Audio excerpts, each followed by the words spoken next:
Di Tapi dunia ada ini kita diuji, umat Islam diuji, semua yang saya diuji. tanya di neraka yuk ada orang yang mau makan lagi di neraka itu Disiksa Pak orang itu. Pipo, di neraka mah bukan ujian lagi, disiksa. Oh disiksa tapi mau makan orang yang disiksa itu. Iyalah, haus, lapar gimana Jadi coba.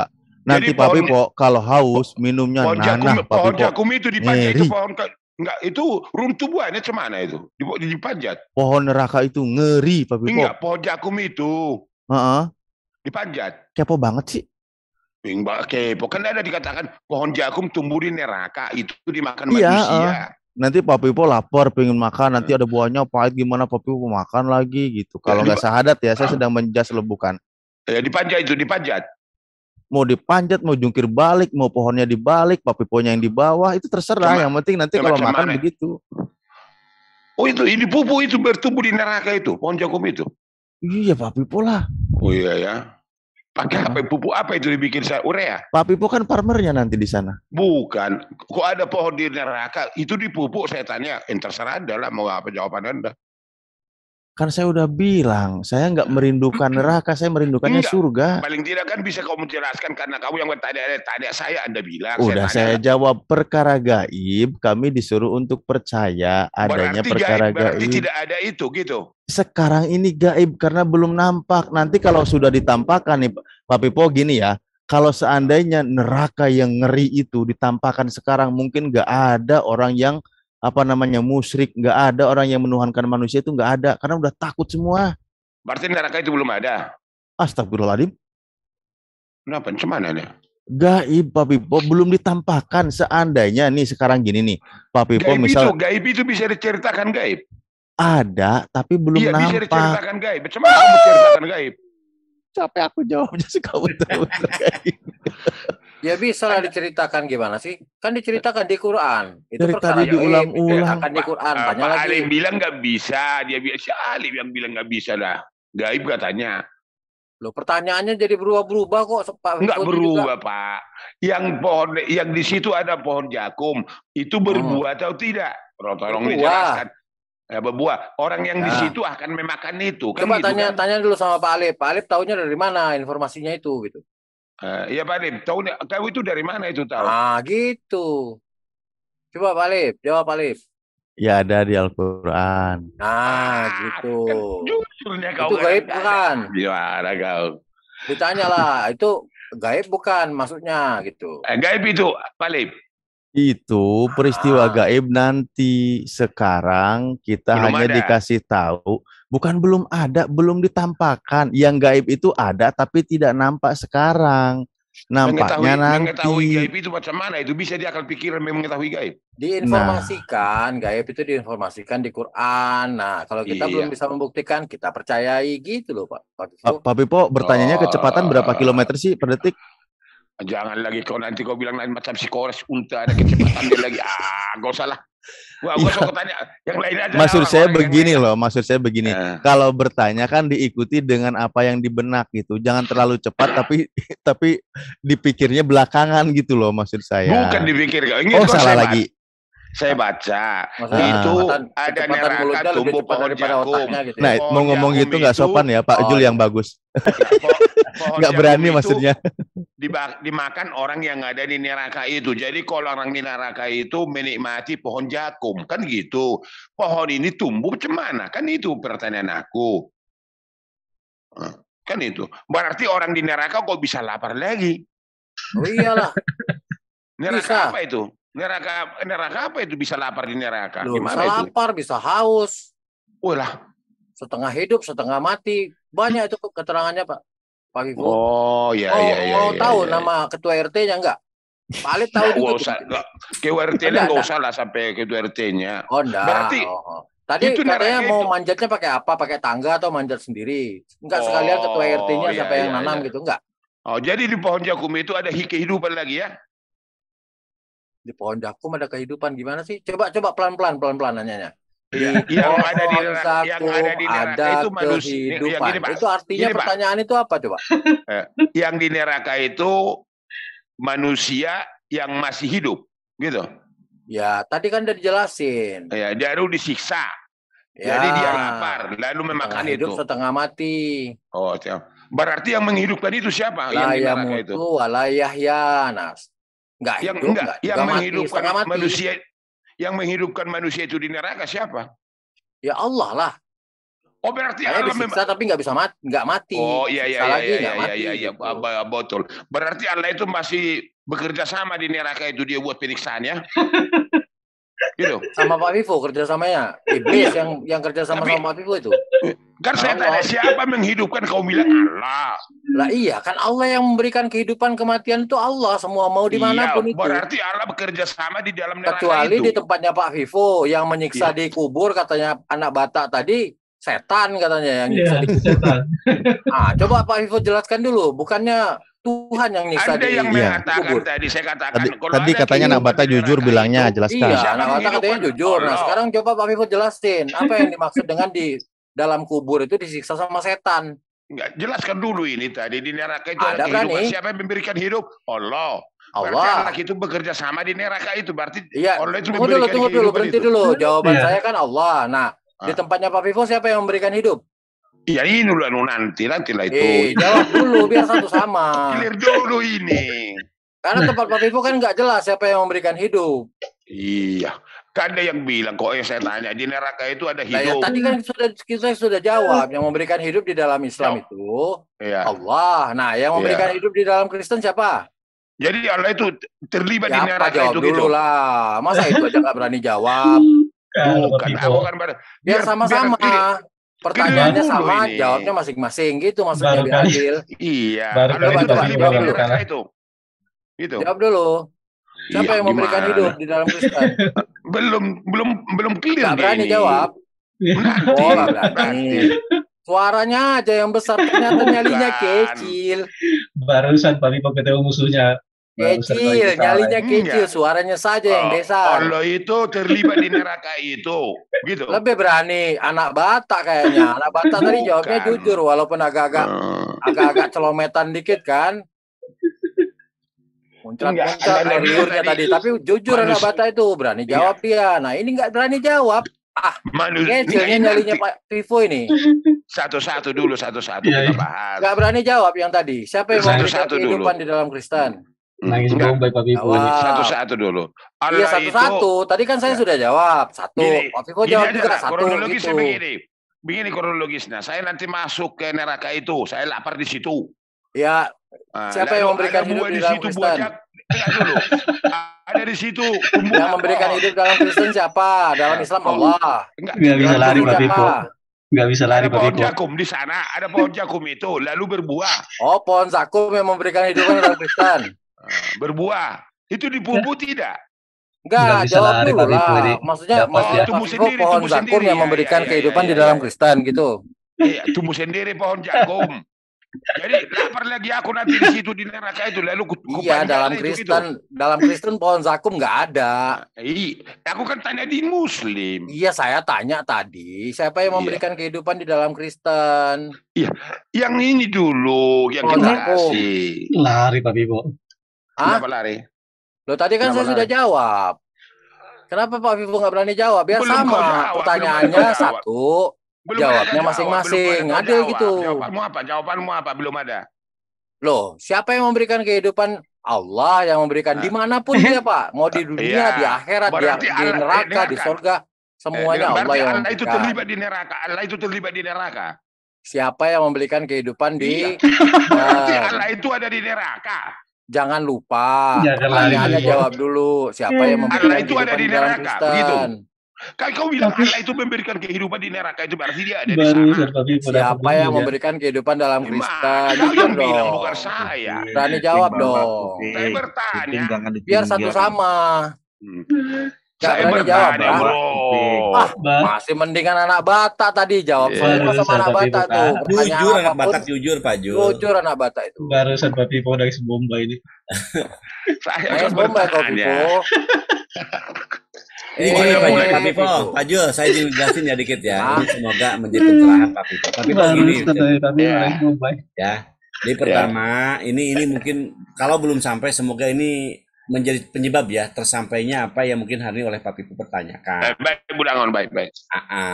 Jadi gini Pak Vivo, Hal yang wajar secara logika kami ya, saya nggak bisa memaksa Bapak. Ketika kami selama hidup diperintah untuk taat, terus kami taat kepada Allah. Hal yang wajar, ketaatan ini dibalas oleh Tuhan kami dengan surga. Terus sebaliknya, ketika saya disuruh oleh Allah untuk taat, tapi kami melawan semua perintah Allah, maka sangat wajar kalau Allah Tuhan kami menyiksa kami.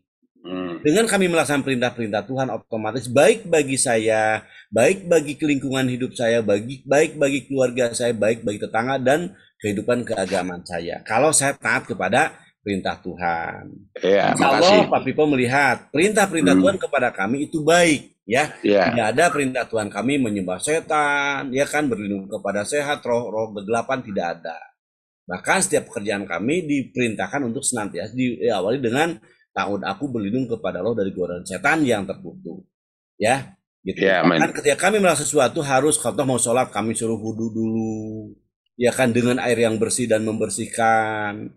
Kami pulang sekolah, pulang kerja, pulang apa, disuruh bersih dulu dengan wudu, dengan membersihkan. Bahkan ada perintah dari Rasul kami untuk senantiasa menjaga wudu kami. Itu insya Allah kalau saya lihat itu baik bagi kami. Kami diperintahkan untuk berpuasa 1 bulan dalam 1 tahun. Itu baik bagi kami. Baik kesehatan kami, baik dan untuk pemikiran kami. Dengan kami berpuasa, kami merasakan betapa laparnya orang-orang di lingkungan kami. Akhirnya kami punya sikap, saya nggak boleh menghinakan orang-orang yang di luar sana. Mereka lapar, peduli. Ya, indah sekali. Dalam 1 tahun, dalam 1 tahun saya harus berkurban. Punya rigid sedikit, saya harus mau apa, yang Allah berikan saya harus motong sesuatu. Katakanlah hewan kurban namanya. Kalau zaman dulu di zaman Taurat ya, di Yahudi dulu disuruh bakar, dilempar ke bakaran. Sekarang Allah memberikan aturan kepada kami untuk hewan tadi dipotong, terus dibagikan dagingnya kepada saudara-saudara kami yang mungkin dalam 1 tahun mereka tidak pernah makan. Dan itu angka realita. Itu baik bagi kami, bagi aturan kami. Haji kami ke Baitullah, itu pun baik bagi kami. Di sana kami bisa melihat betapa di sana ada yang tingkat, kakinya hilang, ada yang tinggi, pendek, hitam, segala macam. Kami ketemu di sana. Ya, dipertemukan oleh Allah dengan orang-orang yang berbeda, tapi ketika kami punya satu Tuhan, di sana kami ketemu. Alhamdulillah ada kesadaran ya betapa Allah menciptakan berbangsa bersuku untuk bersatu di sana. Baik untuk kami. Rasa persaudaraan sebagai anak bangsa, anak manusia, anak cucu Adam, baik bagi kami. Bagaimana dengan orang ingkar? Nah, asal wajar, Pak. Ketika kami dilarang mabuk, kami mabuk. Larang kami dijinah, maka kami berjinah. Ketika kami mengikuti hawa nafsu kami, maka hal yang wajar kami disiksa oleh Allah dengan diadanya dengan ancaman neraka jahanam. Kalau kami berbuat baik, hal yang wajar Tuhan kami memberikan surga. Gitu kan? Kami dilarang jinah, Pak. Ya, kami harus nikah, nggak sanggup nikah cuma 1, sanggup apa? Punya duit rezeki, boleh 2, boleh 3, boleh 4. Kalau nggak sanggup ya cuma 1 aja, tapi harus adil. Sementara kami punya nafsu, Pak. Ketika kami lihat di foto-foto kan banyak perempuan yang begitu aduhai. Begitu kami ingin, tapi kami dilarang oleh Allah. Kan gitu kan? Nah, ketika kami dilarang oleh Allah, maka hal wajar kalau Allah nanti akan memberikan kepada kami apa yang dilarang.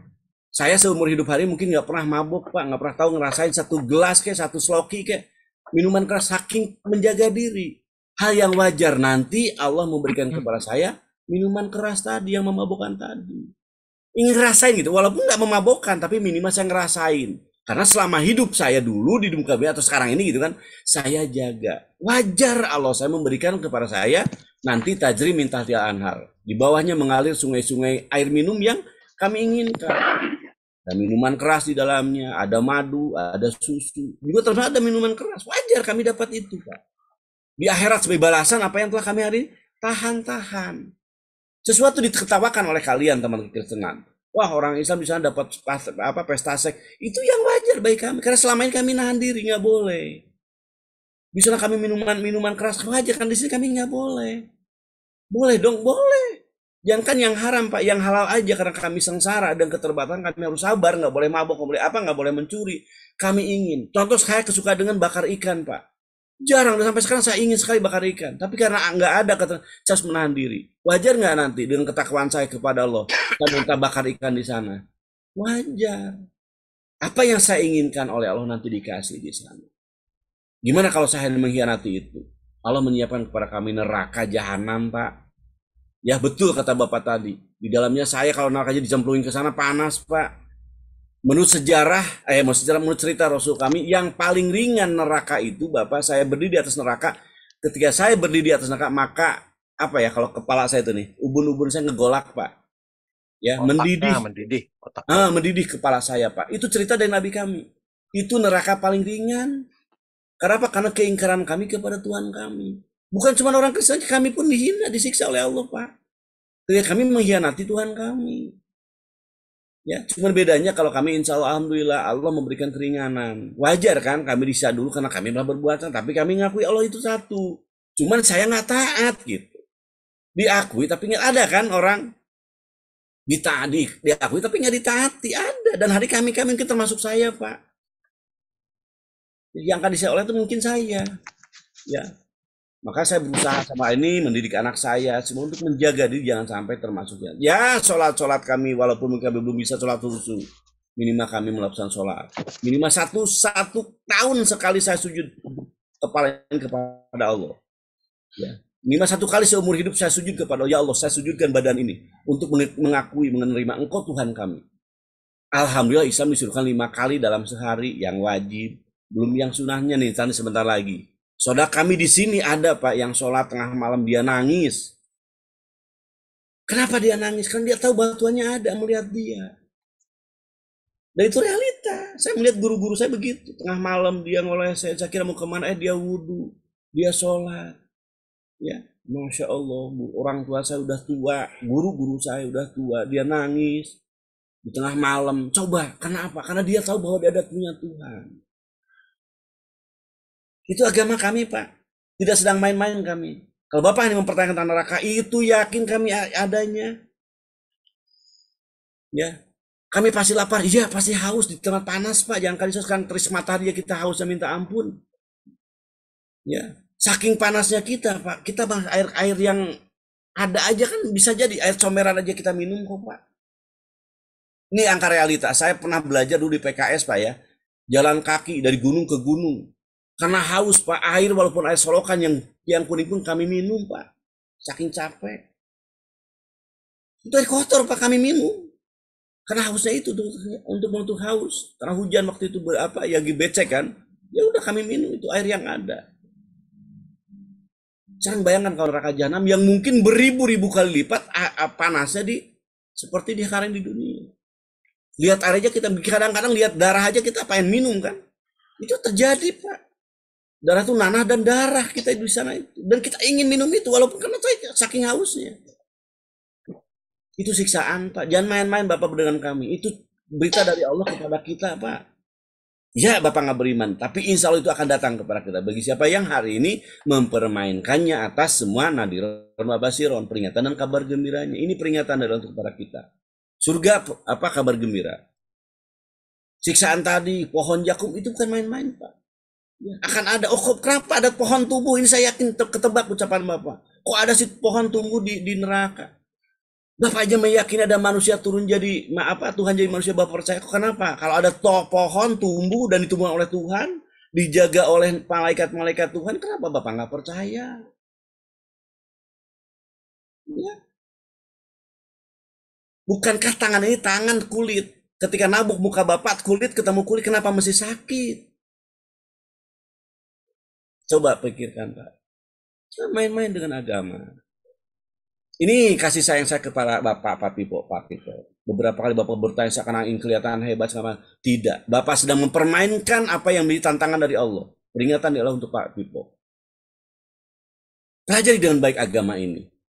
Islam agama yang di dalamnya mengajar kebaikan. Tidak sedang main-main. Kalau kami main-main tentunya kami ngapain tengah malam sholat? Mewek-mewek. Ngapain kami bulan puasa 1 bulan penuh kami kami puasa untuk apa? Ya, haus. Tengah hari Pak haus. Di rumah nggak ada orang saya kunci. Kenapa kami tetap puasa? Artinya kami lebih mengenal Tuhan kami ketimbang kalian. Nah, Tuhan itu akan hidup selama hidup dan sesuai dengan kitab Anda kan. Tuhan itu hidup terus, nggak mungkin dia mati. Kendati pun kata Bapak bahwa Tuhan itu mati di surga, tetap dia kan tetap ada kan. Bapaknya Yesus pasti ada. Melihat, memantau kita semua. Ya, kenapa saya dalam perjalanan saya dari setiap pagi saya berjalan pakai motor. Pernah kejadian saya, Pak. Mungkin balap-balapan kasarnya, saya saking pengen buru-buru ke kerjaan. Kenapa teman saya, bukan teman saya, orang ojek kok kegilas kepalanya oleh tronton. Kenapa saya enggak? Apa saya yang hebat menghadap kendaraan? Tidak. Mungkin sama saya dengan si ojek tadi. Izin ke anak, bapak mau kerja anakku, salaman. Mungkin orang juga sama, bapak mau kerja anak, mau nyari duit, salaman dia. Kenapa dia kegelem mata kepalanya sampai penyok? Kan Allah menghendaki dia mati. Bukan jagoan saya mengendari, tapi emang waktunya dia mati. Dan banyak orang yang mati seperti itu. Siapa yang mematikan? Allah, Pak. Saya tidak menghina orang tersebut. Bagaimana cara Allah? Itu hak Allah kan? Bukan berarti orang yang kegele mati itu berarti dia masuk neraka. Tidak. Pak Piponya masih ada? Biarin biar dia tidur. Ada. Saya dengar dulu. Ada. Oh, ada Bapak Sakit udah tidur. Saya udah seneng banget kalau nggak ada. Saya dengar. Udah capek saya. Enggak, jangan capek lah. Udah. Makasih ya. Makasih Budak Angon. Begini bro. Yang Anda jelaskan. Apa saya minta maaf ya kalau saya agak panjang lebar Pak ya. Mohon maaf. Ini tidak benci saya. Enggak apa-apa Pak. Saya tanggapi dulu Bapak. Yang Anda paparkan tadi menurut agama Anda, menurut iman Anda, saya hargai Pak. Indah. Menurut saya kata-kata itu indah semua, memang betul-betul seperti itu kalau dijalankan. Ngeri Pak, kok indah? Akan indah. Tapi dengan syarat, itu tidak saya imani Pak, maaf. Enggak saya imani. Tapi saya mendengar itu indah dan baik. Apa yang Anda terangkan itu yang Anda lakukan di dalam agama Anda, saya hargai. Tapi yang pasti tidak saya imani. Tadi saya bertanya hanya sekedar bertanya Pak. Bukan saya melecehkan di dalam Quran Bapak. Maaf, tidak ada tujuan saya seperti itu. Karena saya baca di Quran itu bahwa itu ada tumbuh pohon. Jadi saya berpikir, kok ada tumbuh di pohon di dalam neraka? Berbuah lagi. Jadi Anda katakan kenapa Yesus menjadi manusia? Betul. Kalau itu Anda paparkan, saya nggak bantah Pak yang paparkan. Bagi orang Kristen ada hukum ke-10 dari 1 sampai ke-10 Pak. Jangan menyembah patung. Dijelaskan itu. Dan ingat, kuduskanlah hari kebaktian Tuhan. Itu yang dijelaskan. Hormati ayah dan ibumu. Jangan membunuh. Jangan berzina. Jangan mencuri. Jangan mengingini istri orang. Mutlak ini kalau dilakukan orang Kristen pasti baik dan indah. Saya seperti yang Anda katakan tadi. Kalau saya renungan pagi di rumah saya, lalu saya baca Alkitab, saya menani, lalu saya baca Alkitab itu. Saya baca di dalam Alkitab saya, jangan membunuh. Maka saya kalau melangkah kemana-mana pun, ini akan tercermin di kepala saya, di hati saya, jangan membunuh. Bukan orang yang mengatakan jangan membunuh kau Pak Pipo, bukan. Ayat ini mengatakan, Tuhan saya mengatakan seperti itu tertera dan terpatri di kepala dan hati saya. Oh, dilarang Tuhan saya membunuh. Maka saya tidak lakukan. Lalu dikatakan, jangan mencuri. Itu yang makanya saya baca itu yang lengket di pikiran saya. Oh Tuhan saya melarang saya mencuri. Kalau saya mencuri berarti merugikan orang lain, merugikan saya. Maka saya tidak lakukan. Jangan berbohong. Yang saya baca itu nanti kalau saya berangkat dari rumah saya baca itu, memang itulah tujuan saya. Jadi tidak mau saya membohongi orang dimanapun saya berada, karena itu dilarang Tuhan saya. Kenapa dilarang Tuhan saya? Supaya saya masuk di lingkungan Tuhan itu.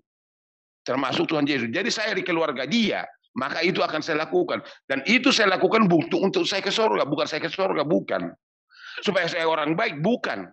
Nggak perlu saya orang baik, menurut saya. Tetapi apa yang dikatakan itu saya turuti, maka dia menjadi sahabat saya Tuhan itu. Dan Tuhan itu berada di dalam diri saya berada di dalam diri dia. Maka itu saya lakukan. Kenapa itu dititahkan seperti itu, diperintahkan? Supaya saya selamat. Sama kayak Yesus ya Opung ya? Jadi kalau saya tidak berbohong. Iya, saya pikir, sama kayak Yesus. Orang lain dan tidak pernah menghina orang lain. Jangan mengingini istri orang. Saya tidak pernah mengingini istri orang. Kenapa? Kalau saya mengingini istri orang nanti jadi masalah kepada orang itu, saya mau masalah. Bukan hanya kepada saya, kepada istri saya, karena saya akan menjadi masalah. Maka saya lakukan itu. Itulah hukum-hukum itu dalam pikiran dan akal saya. Maka itu saya lakukan semampu saya. Kalau itu sudah mampu saya, berarti saya sudah di pihak Tuhan. Karena itu ajaran itu dari Tuhan, maka itu supaya saya selamat, supaya saya jangan terpentul di mana saya hidup, maka itu dikatakan seperti itu dari hukum pertama sampai ke 10. Hukum pertamanya apa Pak Pipo? Itu intinya daripada pertama itu. Ya, yang pertama apa poin? Seperti Budak Angon tadi, itu indah. Yang saya katakan pun tadi indah. Iya, indah. Yang Budak Angon pun tadi katakan itu memang saya betul-betul loh. Saya jujur. Baik dan indah kata-kata itu. Dan semua kalau dilakukan itu akan baik. Yang saya katakan pun tadi baik. Kalau itu saya lakukan itu baik. Berarti kita damai di dalam negara Republik Indonesia ini. Tidak ada bentur-benturan apa. Karena sudah mengatasi di dalam masing-masing dirinya. Tapi Pak Pipo, iya kan Pak Budangon? Pak Dewa itu Pak Pipo potong kulup enggak tuh? Iya kan Budangon? Baik Pak, saya mendengarkan Pak. Saya mendengarkan Pak. Ya maaf Pak, itulah dari keterangan saya. Tapi yang pasti tidak saya imani yang Bapak katakan. Jadi kalau saya katakan tadi di dalam hukum pertama sampai ke 10, kalau saya lakukan itu, itulah cerminan kehidupan saya. Itulah kehidupan orang Kristen. Jangan membunuh, jangan mencuri, jangan mengingini istri orang. Jangan menyembah Tuhan, patung-patung apapun itu. Sembah satu Tuhan. Dan itu dikatakan di dalam Bibel, Pak, di dalam Keluaran 20. Nah, potong kulupnya secara garis besar ya, Pak. Bentar, Kang. Oke, makasih banyak Budak Angon. Kurang lebih minta maaf saya. Pak, saya pastikan apa yang Bapak tadi sampaikan ada dalam Quran saya. Silakan Bapak uji saya. Uji kami, ada ustaz saya di sini, ada Kang Alip, ada Kang Hela semuanya. Silakan. Apa yang tadi kita Bapak, saya yakinkan, saya pastikan ada dalam keyakinan kami. Silakan. Satu ya dulu. Yang Bapak anggap tidak ada. Kalau ada itu Pak, ya syukur-syukurlah. Kan kalau ada. Sebagai bentuk kesamaan Pak, karena kita bicara agama Pak ya. Bicara agama, bicara begini Budak Angon. Begini Budak Angon. Bisa sama tapi tidak serupa Pak. Ya minimal gini kan. Ada pendekatan, ada kesamaan yang tentunya menjadi rujukan kita dalam pelaksanaannya. Kalau bicara beda tentu ada beda lah ya. Tapi tentunya karena berangkat dari aturan manusia itu kan, bukan aturan manusia ya. Apa yang diyakini oleh manusia kan mereka sama Pak. Ketika Bapak dicubit ya sakit kan. Bapak pun otomatis dicubit sakit, nyubit pun otomatis harus berpikir bahwa kalau saya nyubit orang berarti saya pun sakit. Kecuali orang yang nggak normal ya, ada orang yang nggak normal kan dia nggak punya sakit. Tapi secara umum manusia kayak gitu loh Pak. Ketika Bapak dipegang kepalanya nggak enak kan sama. Kami pun demikian, gitu loh Pak.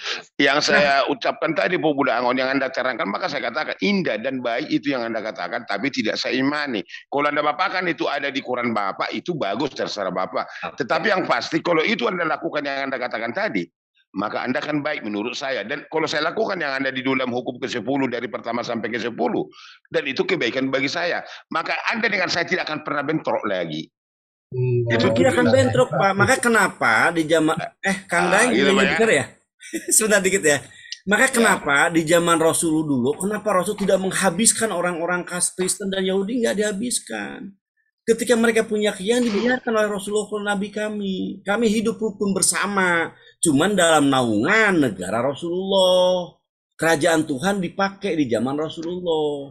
Rasul memberikan penghormatan kepada orang-orang yang ada di Yahudi dan Nasrani. Kita lihat di sejarah. Sampai sekarang di Arab itu masih ada orang-orang Kristen, masih ada orang Yahudi. Gitu loh Pak. Kenapa kami menaruh hormat silakan. Tapi tentunya di sini mungkin ya bedanya ya. Tapi saya lihat ini kelebihannya. Nanti sila Bapak bertanya kepada ahli hukum. Kenapa kita hidup ini harus punya hukum? Bapak di negara. Kenapa negara ini harus punya hukum? Lepaskan dulu hukum Islam atau bukan Islam ya. Tapi yang jelas kita hidup ini harus punya hukum yang jadi acuan bersama dalam rangka kita bernegara. Nah Islam ini punya hukum. Rasulullah itu menerapkan hukum kepada kami. Dengan hukum itulah kami harus taat bareng-bareng terhadap hukum tersebut. Ini yang tidak ada di hukum Bapak. Ada Pak. Kenapa nggak ada Pak? Saya lihat nggak ada. Kenapa? Maaf ya Pak, saya sering ketemu dengan para pendeta. Saya tanya, ternyata dia menyerahkan hukum itu kepada negaranya, kepada pemerintahannya. Siapapun itu mereka akan menghormati kan kepada negara tersebut. Kalau menurut saya Pak Budak Angon, ini yang saya bacakan tadi di atas hukum lagi. Di atas hukum Indonesia. Tapi di atasnya, kenapa saya katakan di atasnya? Karena dikatakan jangan membunuh, jangan berbohong, jangan mencuri. Nah, ketika hukum, Pak. Saya setuju dengan itu, Pak. Setuju. Saya pun termasuk saya bilang tadi kan, saya harus begitu tadi ya. Permasalahannya kalau kami ini ada konsekuensi bagaimana kalau jangan tadi ternyata ada pelanggaran kan, ada yang melampaui jangan tadi. Maka hukum harus memayungi itu. Saya nggak boleh judi, saya nggak boleh zina, saya nggak boleh mengingini perempuan lain kan. Bagaimana kalau saya melampaui itu? Maka saya harus diberikan hukuman. Negara kepada kita kan jelaskan negara nggak boleh mencuri, negara nggak boleh. Tapi ketika kami mencuri, maka negara memberikan hukuman, kan begitu, Pak? Iya, itu memang itu hukum negara, kan nggak masalah, Pak. Dalam Islam ada ketetapan Islam yang tersedia dalam Quran. Kalau saya zina, maka saya harus mengikuti hukum Tuhan. Apa ya? Saya harus dirajam. Konsep kebenaran yang saya ikuti, ketika manusia menerima hukum dunia, hukum Allah di dunia, hukum Allah ya, hukum Tuhan, maka di akhirat tidak dihukumin.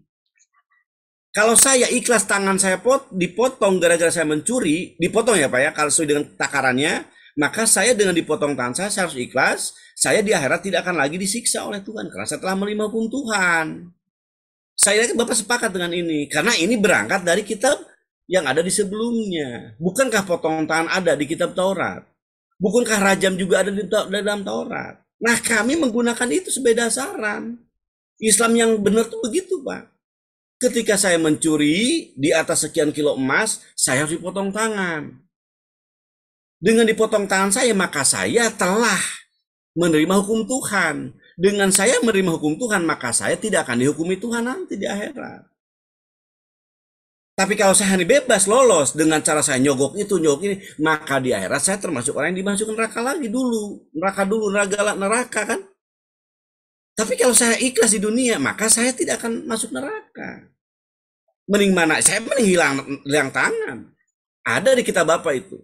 Saya baca kemarin, dengar dari penjelasan teman-teman orang Kristen.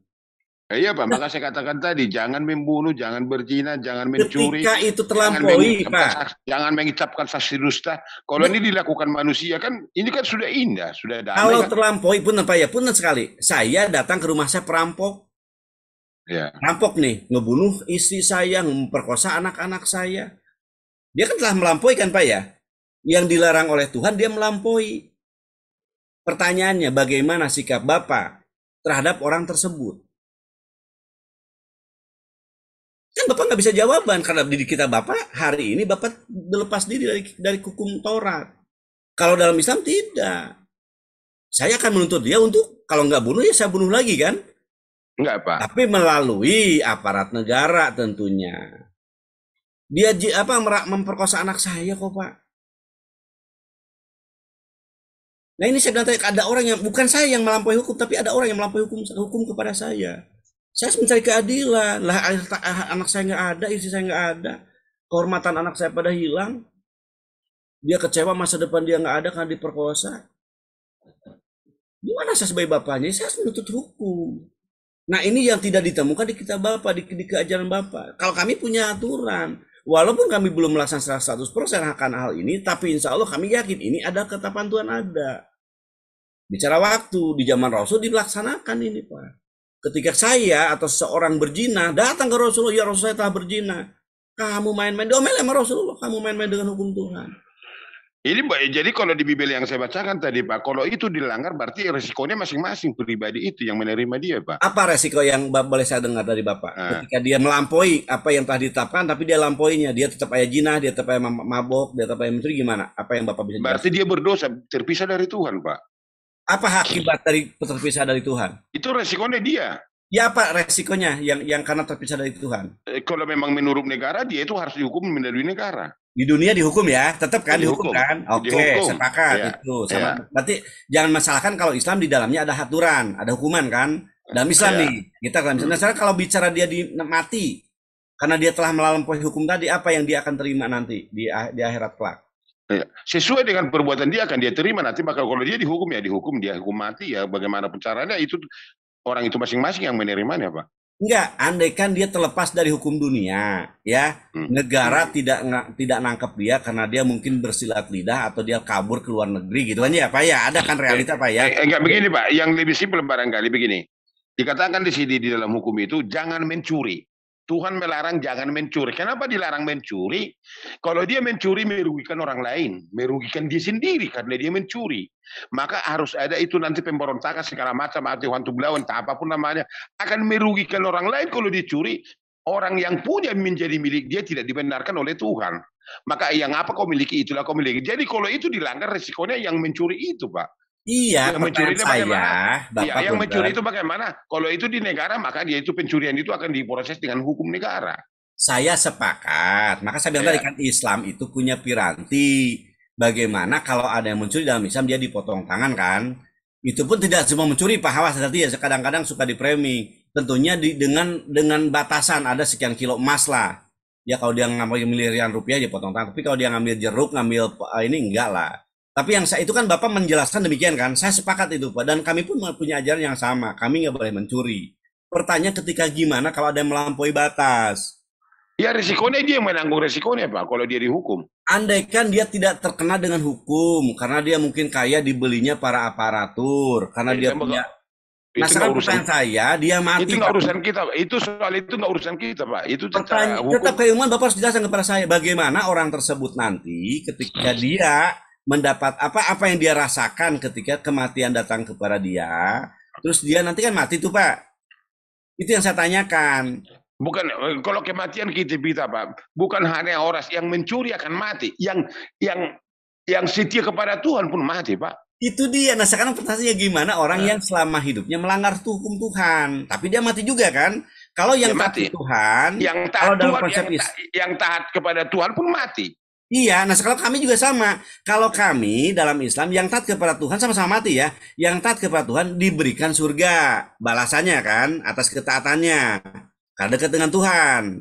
Ya. Sementara orang yang jauh dari Tuhan, tadi kan dia yang mengikuti hawa nafsunya, mempertuhan hawa nafsunya, dia pun mati sama. Nah kalau kami punya neraka.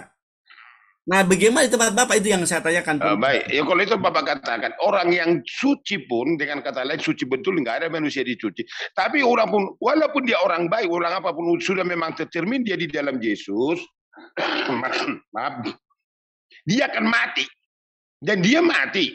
Tetapi mati di dalam Yesus. Kalau dia mati di dalam Yesus, ya Yesus sudah pasti menjadi keluarga dia, keluarga Yesus dia. Maka dia nanti akan bangkit dan menerima kerajaan sorga, Pak. Surga kan? Iya. Oke, tapi bukan surga dulu. Gimana? Catat saya surga ya. Saya sepakat dan itu. Oke, saya sepakat. Katakanlah dia dapat surga. Nah, sekarang orang yang dia mati tidak mengikuti ajaran Yesus. Kemana dia, Pak? Itu yang Bapak nggak bisa punya jawaban. Saya yang bisa. Yang tidak mengikuti kepada Yesus itu akan dibakar, Pak. Akan dibakar. Iya. Di mana dibakarnya, Pak? Nanti Pak kedatangan Yesus kedua kali akan menurunkan api dari sorga, dari bumi ini akan dibakar dia. Katakanlah kalau neraka, boleh nggak saya bilang neraka? Ya. Boleh nggak saya bilang neraka? Boleh. Boleh. Kan sama, Pak.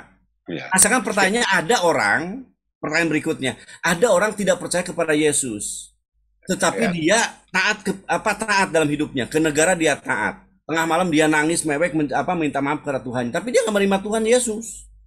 Tidak menerima. Dia nggak mabuk, dia nggak judi, dia nggak zina, dia tidak menginginkan perempuan lain, istri orang lain, dia tidak curang dalam takaran, dia tidak berbohong, dia juga tidak menyembah tidak punya Tuhan banyak, cuma satu Tuhannya. Sementara dia tidak menerima Yesus. Pertanyaan, gimana dia? Tidak selamat, Pak.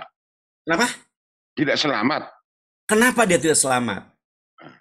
Karena tidak menerima Yesus di dalam diri. Dia kan baik, saya bilang tadi. Ajaran Yesus kan berbuat baik. Nggak mabuk, nggak judi, nggak zina, nggak membunuh. Dia nggak ngambil Tuhan yang lain. Dia tidak curang dalam timbangan. Dia juga berbakti kepada orang tuanya. Tapi dia tidak menerima Yesus. Iya. Ada nggak? Pertanyaan sekarang gitu. Pertanyaan, ada nggak orang yang seperti itu? Dia tidak menerima Yesus, tapi dia baik. Tidak mabuk, tidak judi, tidak zina, tidak membunuh, sebenarnya tidak gitu kan? Yang dilarang, dia mengikuti perintah-perintah. Di antaranya apa? Dia tidak mengurang timbangan, berbuat baik kepada orang tuanya, tidak berbohong. Ada orang tapi dia tidak menerima Yesus. Ada nggak? Ya baik Pak. Bapak, ada nggak kira-kira? Ya.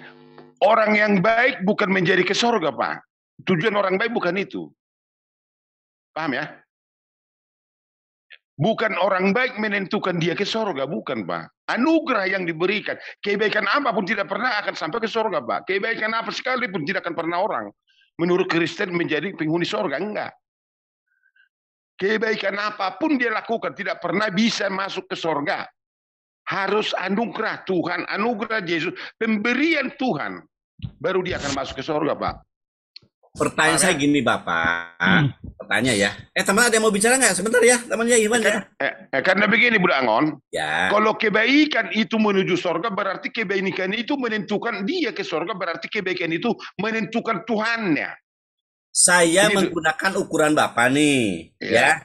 Dengan percaya kepada Yesus, harapannya adalah dia tidak mabok, tidak judi, tidak zina, segala macam. Aturan-aturan kasih sayang Yesus dipakai oleh orang tersebut kan? Ya. Nah, sementara ada orang, ya, di luar keagamaan itu, di luar keyakinan, tapi dia mengikuti aturan yang sama. Dia nggak mau nyubit karena dia tahu kalau nyubit itu sakit. Dia nggak mau memperkosa karena memperkosa itu nggak enak, nggak benar. Dia pun nggak mau diperkosa. Dia mengikuti aturan-aturan kehidupan, Pak. Taat kepada negara, punya istri satu, ya. Cuman bedanya dia tengah malam dia sholat, dia puasa, dia haji, ya. Tapi dia benar-benar mengikuti tadi.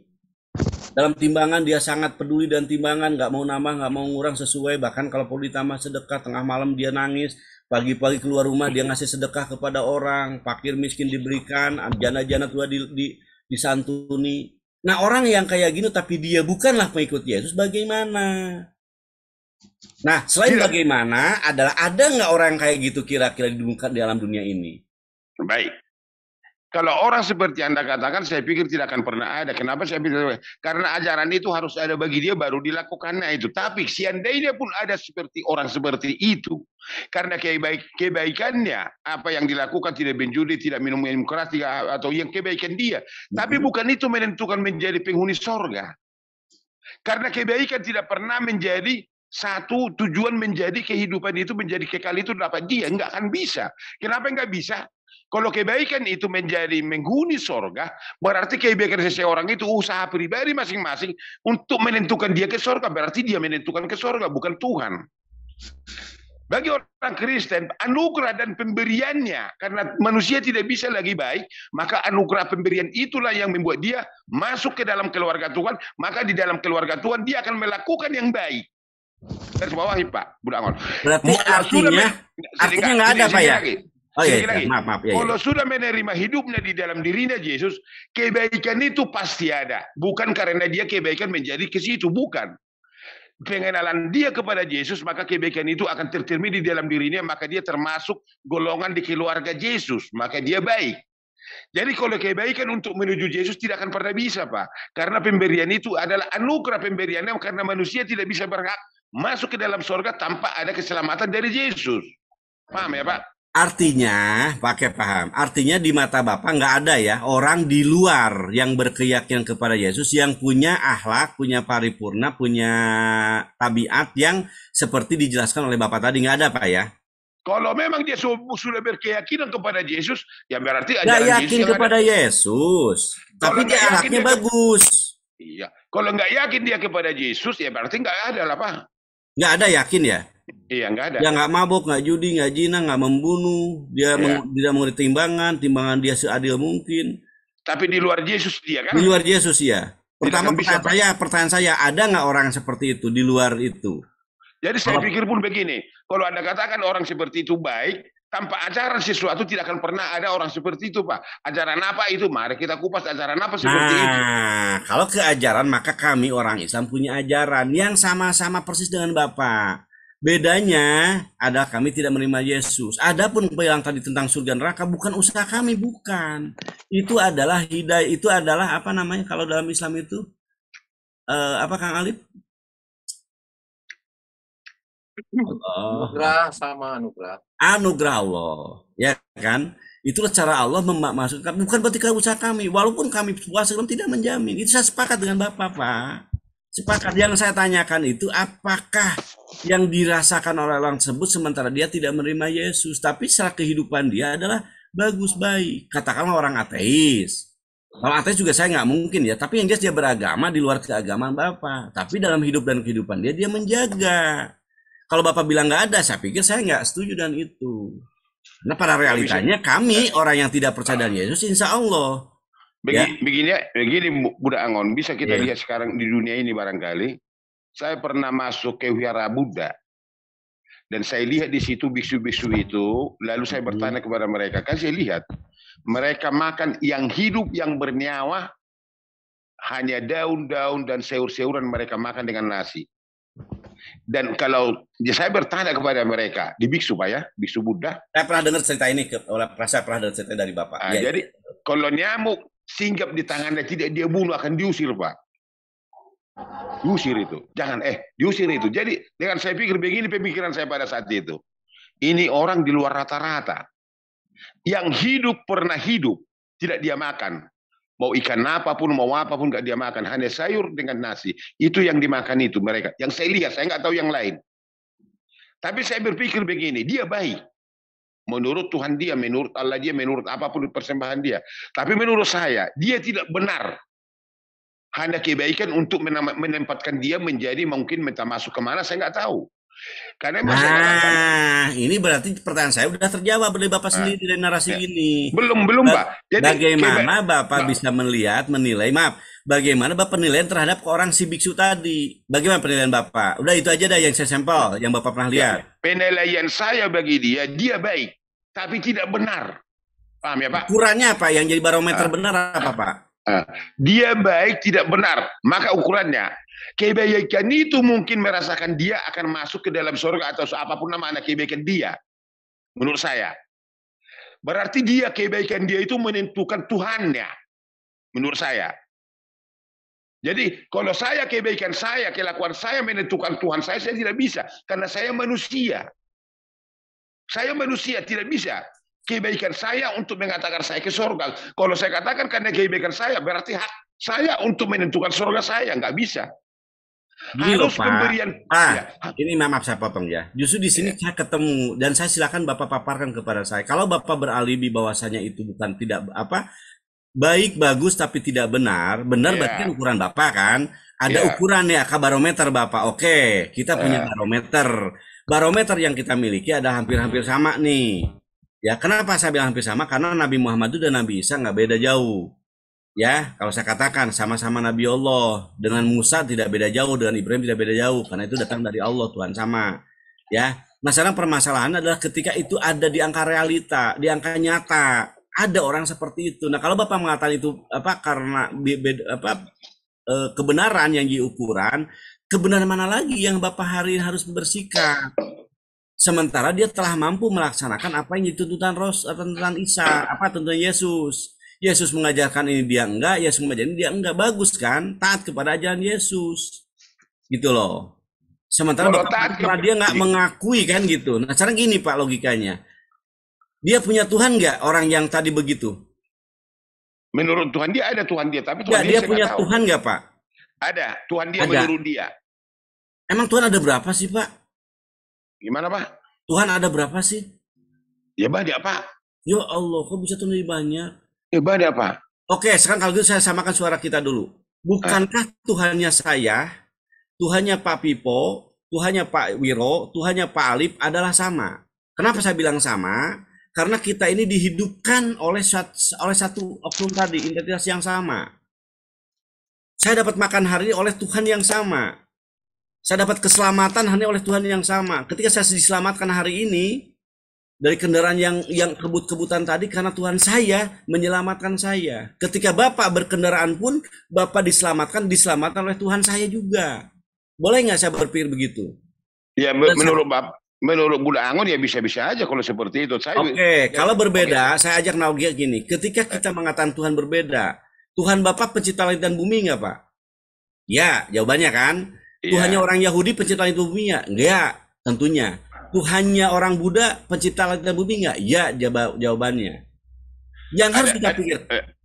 Begini Buddha Angon, Anda katakan tadi kalau Anda berkendaraan segala macam selamat karena Allah ada kan, karena Tuhan lah kita katakan begitu kan? Betul. Kalau mengenai keselamatan. Terus kalau Bapak?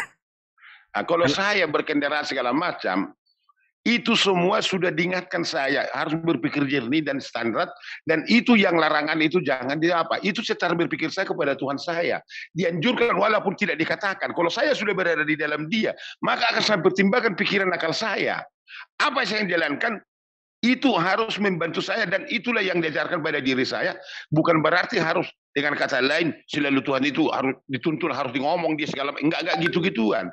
Pikiran saya adalah di dalam Tuhan saya, maka saya berpikir jauh apa yang terjadi ke depan, apa yang saya lakukan akan saya pikirkan.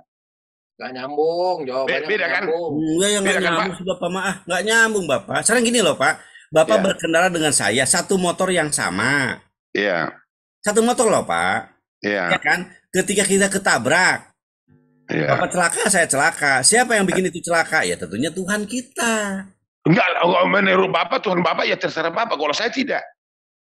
Kan kita satu motor, satu mobil. Iya, kalau Tuhan Bapak mengatakan itu karena Tuhan yang Bapak sendak seperti itu, kalau saya bukan.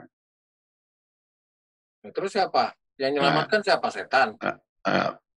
Baik, janganlah dulu kau ngomong gitu. Tapi siapa yang nyelamatkan kalau bukan Tuhan? Iya. Keselamatan, dengar dulu lah Pak. Keselamatan siapa kalau bukan Tuhan? Keselamatan itu bukan seperti itu keselamatan yang saya peroleh Pak. Gimana? Coba jelaskan. Di atas motor. Kalau saya kita dengerin. Motor, jangan jauh-jauh. Dengar dulu. Kalau saya berkendaraan, maka saya katakan tadi, kalau dari rumah saya berdoa, membaca firman Tuhan, apa yang saya baca, maka itu pikiran dan hati saya akan itu tercermin di dalam kehidupan saya, apa yang dikatakan Tuhan saya menurut dari Bibel itu. Maka dengan kata lain, maka saya akan berpikir dengan standar saya berpikir harus selamat dan saya menjaga segala sesuatu di depan saya, di belakang segala macam. Berpikiran saya harus jernih, perjalanan saya akan selamat. Dan itu pemikiran, dengar dulu Pak, pemikiran itu mungkin melalui Tuhan saya di dalam diri saya, itu bisa-bisa saja. Tetapi bukan berarti kalau saya celaka, karena saya selamat, Tuhan menyelamatkan. Enggak gitu-gituan saya Pak. Terus siapa yang menyelamatkan? Dan pemikiran saya itu begitu. Jadi kalau saya bertindak, apa yang salah? Kalau saya berbohong contohnya, berarti saya di luar Tuhan saya. Emangnya nggak ada orang jujur terus kecelakaan gitu? Itu yang saya celaka. Jadi gini Pak Pipo, ini maaf ya, ini mungkin agak berbeda. Begini, udah Angon sedikit dulu. Panjang kali lebar tapi nggak nyambung sama pertanyaan. Gimana sih Pak Pipo? Gini Bunda Angon, kalau Anda memegang martel, analogilah ini saya buat. Ya. Lalu Anda ambil paku lalu memartel, tapi tidak pakunya kena. Lalu tangan Anda kena, siapa yang buat? Ya Allah mengendaki Pak, sebagus apapun kehati-hatian kita, ketika Allah mengendaki terjadi Pak. Berarti kita usaha sudah, gini loh Pak. Kita usaha sudah. Dulu Pak. Siapa Anda salahkan itu? Anda memegang martel, memegang paku, lalu Anda pukul pakunya, tetapi tidak tepat kepada paku, lalu jadi apa yang kena? Siapa yang disalahkan? Nah, ini kan saya bilang tadi Pak, kita ini punya ada istilah takdir dan kodar Pak. Dalam enggak, maksud saya siapa yang Anda salahkan di situ? Salah sendirilah.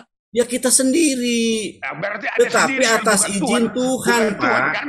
Ya tetap atas waktunya Tuhan, Allah mengendaki kok. Sebagus saya bilang tadi kan, gini loh Pak, kita udah hati-hati di jalan. Bahkan kita tidak naik motor, kita di pinggiran. Ya jauh dari jalan raya, tapi ketika kita berjalan, tiba-tiba ada mobil oleng, nabrak kita gimana? Siapa yang salah? Kejauhan Pak Angon coba tanya dulu sama Pak Vivo itu, siapa yang mencabut nyawa? Coba tanya dulu. Oh iya nyawa dulu ya. Jauhan. Enggak, saya gini Pak Jo, saya ingin menyamakan dulu, minimal gini nanti akan ketemu ya. Begini Bunda Angon. Jadi kalau Tuhan saya, siapa yang mencabut nyawa? Jadi Tuhan tidak diperintahkan saya harus mandi begone begini, enggak. Dulu Tuhan saya sembah itu, Yesus itu di pikiran saya, maka pikiran saya segala sesuatu akan saya pikiran saya sesuai yang saya sembah itu siapa, dan dia akan itu menjadi dalam kehidupan saya. Maka saya katakan tadi, maka saya katakan tadi, saya berbuat baik bukan karena untuk ke surga, bukan Pak. Pertanyaan saya gini Pak Pipo, pertanyaan gini mungkin Pak Jo ya, Pak Jo, begini pertanyaan Pak Pipo. Bukankah ada orang Kristen yang mungkin dia tertabrak di jalan raya? Ada nggak Pak? Apakah orang Kristen matinya semuanya harus kondisi anak truk? Enggak juga kan? Saya lihat ada orang Kristen mati juga, tertabrak juga, tertembak juga, lalu dalam peperangan kalau dia sebagai prajurit, ya kan? Kalau dia sebagai masa biasa ternyata ya kalau kebakaran dia mati juga kebakar. Itu yang saya tahu. Yang disalahkan siapa kalau begitu Pak? Siapa yang disalahkan menurut Bapak? Apa Tuhan disalahkan seperti itu? Bisa terjadi seperti apa? Bisa kenapa sih? Itu kan pertanyaan. Bisanya terjadi seperti itu kenapa? Gimana itu bisa terjadi? Sementara dia pun Kristen juga. Dia jalan di jalan raya tabrak juga, padahal dia udah pinggir jalan. Kita buat satu contoh. Panjang lagi. Tinggal jawab aja. Diam dulu kau terus Cobalah yang berani gitu loh diskusinya itu. Jawab aja. Diam kau dulu. Kau merosot aja kau. Kenapa saya jawab begitu? Baru jelaskan. Gitu. Diam Jangan kau. muter-muter jawab kagak. Jangan menurut pikiran akalmu harus jawaban. Lah iya itu kan menurut akalmu. Menurut akal dan pikiranmu diam kau dulu diam. Pola jawabanmu seperti itu terus akalku nggak bekerja. Saya sama budak Angon dia ngomong udah enak ini kau. Oh, Jangan kau merusuk-rusuk coba lagi. siapa yang mencabut nyawa? Makanya jangan Diam bingung. kau dulu. Siapa yang mencabut nyawa? Diam kau. Yang mencabut nyawa manusia siapa? Diam kau diam. Nggak berani jawab itu aja. Diam kau dulu. Kalau Biar Islam ngomong coba ya, aku tanya sama Bang Angon, Kang Angon, siapa yang mencabut nyawa manusia? Diam kau dulu. Allah, Kang. Allah dulu melalui siapa yang memberikan hidup manusia? Allah, Kang. Siapa yang menghukum manusia di dalam kubur? Allah, Kang. Itu loh, jawabannya tuh gampang. Itu Coba kan di Pak Vivo jawab. Muslim. Nggak berani jawab Pak Vivo, sudahlah. Karena ajarannya juga masih nggak jelas. Yang nyiksa manusia di dalam kubur setan katanya kan gitu. Kan bingung. Loh. Bukan bingung, kau yang bingung. Orang Kristen nggak pernah bingung. Lah iya makanya saya tanya nih kalau nggak bingung, siapa yang mencabut nyawa manusia Pak Vivo? Siapa yang dicabut pakai apa dicabut? Pakai tang. Itu jawab itu aja nggak sulit kata-kata gitu kau. loh. Menurut kau kata-kata itu kelihatan nggak? Beda kan sama Kang Angon. Pakai apa dicabut? Pakai apa Jawabnya dicabut? gampang kan? Pakai apa dicabut? Gak usah muter-muter. Anda tahu apa yang saya tanya. Pakai tang, pakai linggis, pakai apa? Masa Pak Vivo nggak bisa mengakses pertanyaan semudah itu? Tapi kata-katamu dicabut, pakai apa dicabut? Mampu jawab atau menghindar. Katanya tadi jujur, saya tidak mau berbohong. Nah sekarang bohong. Pura-pura nggak tahu pertanyaan. Nggak ngerti apa-apa pun kau, tapi ngomong. Tadi bilangnya saya tidak mau membunuh, saya tidak mau berbohong. Sekarang bohong. Bilangnya nggak ngerti sama pertanyaan, padahal paham. Apa dicabut? Pakai apa dicabut? Penyebab kematian juga sih. Sudah. Pak Vivo, saya ikut nimbrung Pak Vivo. Ngaku jujur Pak Vivo. Pak Vivo tuh lagi menunjukkan ketidakjujuran sekarang ini. Enggak, pakai apa dicabut? Pakai tang, pakai linggis, pakai apa? Coba saya tanya sama Pak Angon. Pak Angon, siapa yang mencabut nyawa manusia, Pak Angon? Allah, itu malaikatnya. Coba Pak Vivo, siapa yang mencabut nyawa manusia, Pak Vivo? Mencabutnya pakai apa? Pakai apa dicabut? Kan beda nggak jawabannya? Enggak, pakai apa dicabut? Kelihatan nggak orang kalau yang gentle menjawab pertanyaan sama yang tidak gentle menjawab pertanyaan itu kan beda. Pak Vivo ini di live kan loh, malu nggak kira-kira? Pakai apa dicabut? Seperti itu kah? Sosok orang apa namanya? Pakai apa dicabut? Mewakili kekristenan seperti itu jawabannya. Kayak Kang Angon itu loh, gagah jawabnya, tegar gitu. Pakai linggis. Kalau perlu menjelaskan, jelaskan. Begini loh. Kenapa saya jawab begitu? Dicabut? Karena kau asal ngomong kau. Jangan bohong aja terus. Pura-pura nggak tahu dengan pertanyaan kan? Pakai apa dicabut? Aduh, kacau dah. Aduh. Kacau. Jadi beliau ini kesini ini cuma mau khotbah sama nanya. Kamu katakan kalau ditanya nggak bakalan bisa jawab. Diam dulu kau. Mutar aja terus. Tadi kamu merosot. Sampai besok. Mutar terus sampai besok. Cabut nyawa pakai tang. Nah, pertanyaan model apa itu gitu loh. Jawab aja yang jujur. Masa sih nggak tahu apa yang saya maksud? Kamu katakan dicabut. Emang Pak Pipo emang ada yang mati Pak dalam Kristen Pak ya? Nggak ada. Diamkan dulu anak satu ini si Wiro ini. Nggak ada yang maksudnya mati. Nggak ada kejujuran dalam menjawab Pak. Itu maksud saya. Apa ada budak Angon? Coba kenapa Pak seorang itu bisa dikatakan mati? Kenapa Pak? Coba siapa yang tahu lah. Kenapa seorang itu bisa dikatakan mati? Kenapa? Ya kematian itu sudah kodrat karena berdosa Pak. Jadi mati itu karena berdosa. Jadi yang tidak berdosa nggak mati. Iya. Bukan, dengar Pak. Adam sudah berdosa maka kematian akan ada kepada manusia. Kan itu kodrat. Jadi kalau saya mati kenapa Pak? Kalau saya mati kenapa? Gimana proses kematian saya gimana? Kalau menurut Bulus saya nggak tahu. Tapi kalau orang Kristen mati karena dosa. Karena berdosa Adam maka itu kematian harus ada. Lah kalau orang Kristen manusia, saya bukan manusia. Ya menurut iman Bapak ya itu urusan Bapak. Enggak, Bapak harus sama dong Pak ukurannya. Nggak bisa sama Pak, nggak bisa sama itu. Oh ini, oke kalau gitu saya kembalikan lagi ke pembahasan awal gini Pak, gini. Tadi saya udah nanya, Tuhan Bapa pencipta langit dan bumi. Tuhannya orang Kristen pencipta langit dan bumi. Tuhannya orang Yahudi pencipta langit dan bumi. Tuhannya orang Islam, pencipta langit dan bumi. Demikian Shinto, demikian juga mungkin Hindu Buddha kan? Sama jawabannya. Nah, sang pertanyaannya, apakah langit dan bumi satu atau banyak? Pencipta langit dan bumi menurut masing-masing versi masing-masing yang punya perasaan, yang punya iman, Pak. Ya, langit dan bumi ada berapa, Bapak? Ya satu, tapi ya itu bisa kalau gini, izin saya benarasi ya. Izin saya benarasi, nanti akan ketemu, Pak. Ketika kita meyakini bahwa hidup dan kehidupan kita ini atau kita ini punya Tuhan yang mana pencipta langit dan bumi, sementara langit dan bumi cuma satu adanya, maka otomatis Tuhan itu ya satu. Enggak satu, Pak, Tuhan, Pak. Lah kan pencipta langit dan bumi katanya, sang langit bumi cuma satu, Bapak. Jadi Tuhan Buddha sama Tuhan Bapak sama? Ya sama, orang dia itu apa yang menciptakan dia mereka Allah kok. Iya, Bapak lah itu, kalau saya enggak, Pak. Kan saya bilang tadi gini loh, Tuhannya langit. Pak. Ya gini loh, orang Buddha punya Tuhan, ya. Siapa Tuhannya? Langit dan bumi. Iya. Apa pencipta dan bumi kan? Kata dia pencipta langit dan bumi. Iya, justru itu. Karena itu saya ngambil satu kata dulu yang biar kita sepakat. Kalau saya tanyakan kepada Bapak, siapa yang pencipta langit dan bumi? Apa jawaban Bapak? Yesus Kristus, Pak, pencipta langit dan bumi. Oke, saya katakan Yesus Kristus kalau Bapak menggunakan kata itu. Iya, iya. Saya tanyakan kepada orang Buddha, orang Yahudi dulu dah. Orang Yahudi kalau saya tanyakan yang sama, kira jawabannya apa, Pak? Saya nggak tahu apa orang Yahudi pencipta kira-kira langit dan bumi. Kira-kira sepatan Bapak lah. Hasem menurut mereka. Hasem atau Yotpape ya? Hasem. Hasem atau Yotpape. Sekarang saya tanya kepada orang-orang Buddha. Mereka punya langit dan bumi diciptakan oleh Tuhan nggak? Ya saya nggak tahu siapa Tuhan mereka. Katakanlah ada ya.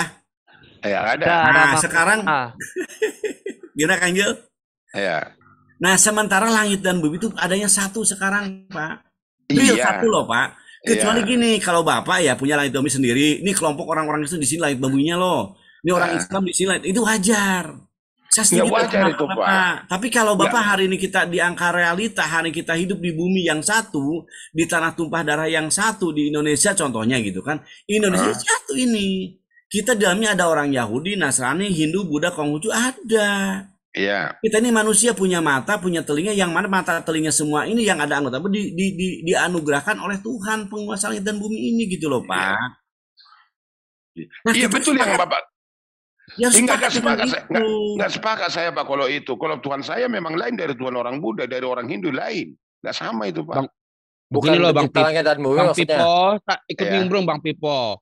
Boleh. Jadi kalau kita bicara Tuhan, konsep Tuhan, sebenarnya itu manusia itu melihat Tuhan cuma satu.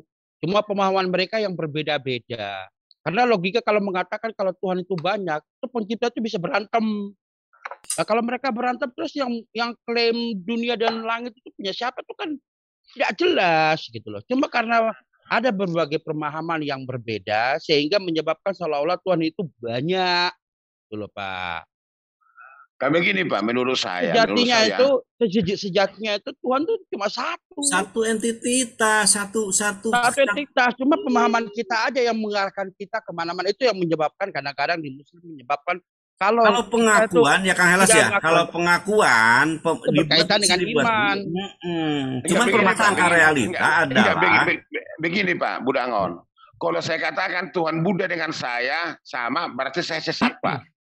Bukan sesat, Pak. Ini kan bicara dari etika secara umum. Menurut saya sesat. Kalau orang Kristen mengatakan Tuhannya sama orang Buddha sama orang Kristen. Nah sekarang maka saya tarik Bapak ke logika yang lain. Kalau kita dikatakan beda Tuhannya, sementara mereka adalah pencipta langit dan bumi. Ini kan saya mengajak ke logika yang satu nantinya Pak. Kalau saya larikan ke satu, bagaimana Bapak mensikapinya? Sementara langit dan bumi adalah satu adanya. Contoh saya Bapak dan Bapak lah hari ini ya. Bapak punya tangan, saya punya tangan. Yang menghendaki tangan saya seperti ini siapa?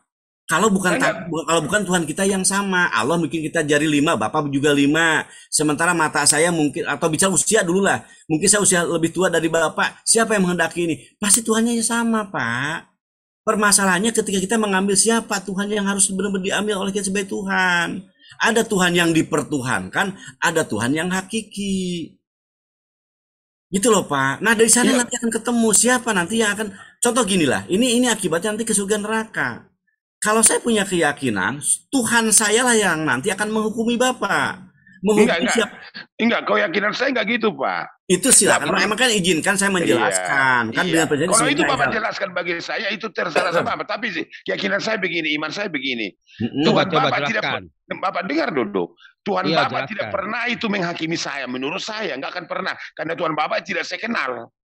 Angka realitanya nanti hanya akan satu Tuhan yang benar-benar Tuhan. Kalau begitu cara kita berpikir di dalam iman, itu iman udah nggak benar. Nih Pak, dengan satu keyakinan tadi, maka kita harus bersungguh-sungguh dalam mencari yang satu tadi. Tuhan itu bukan dicari, Pak.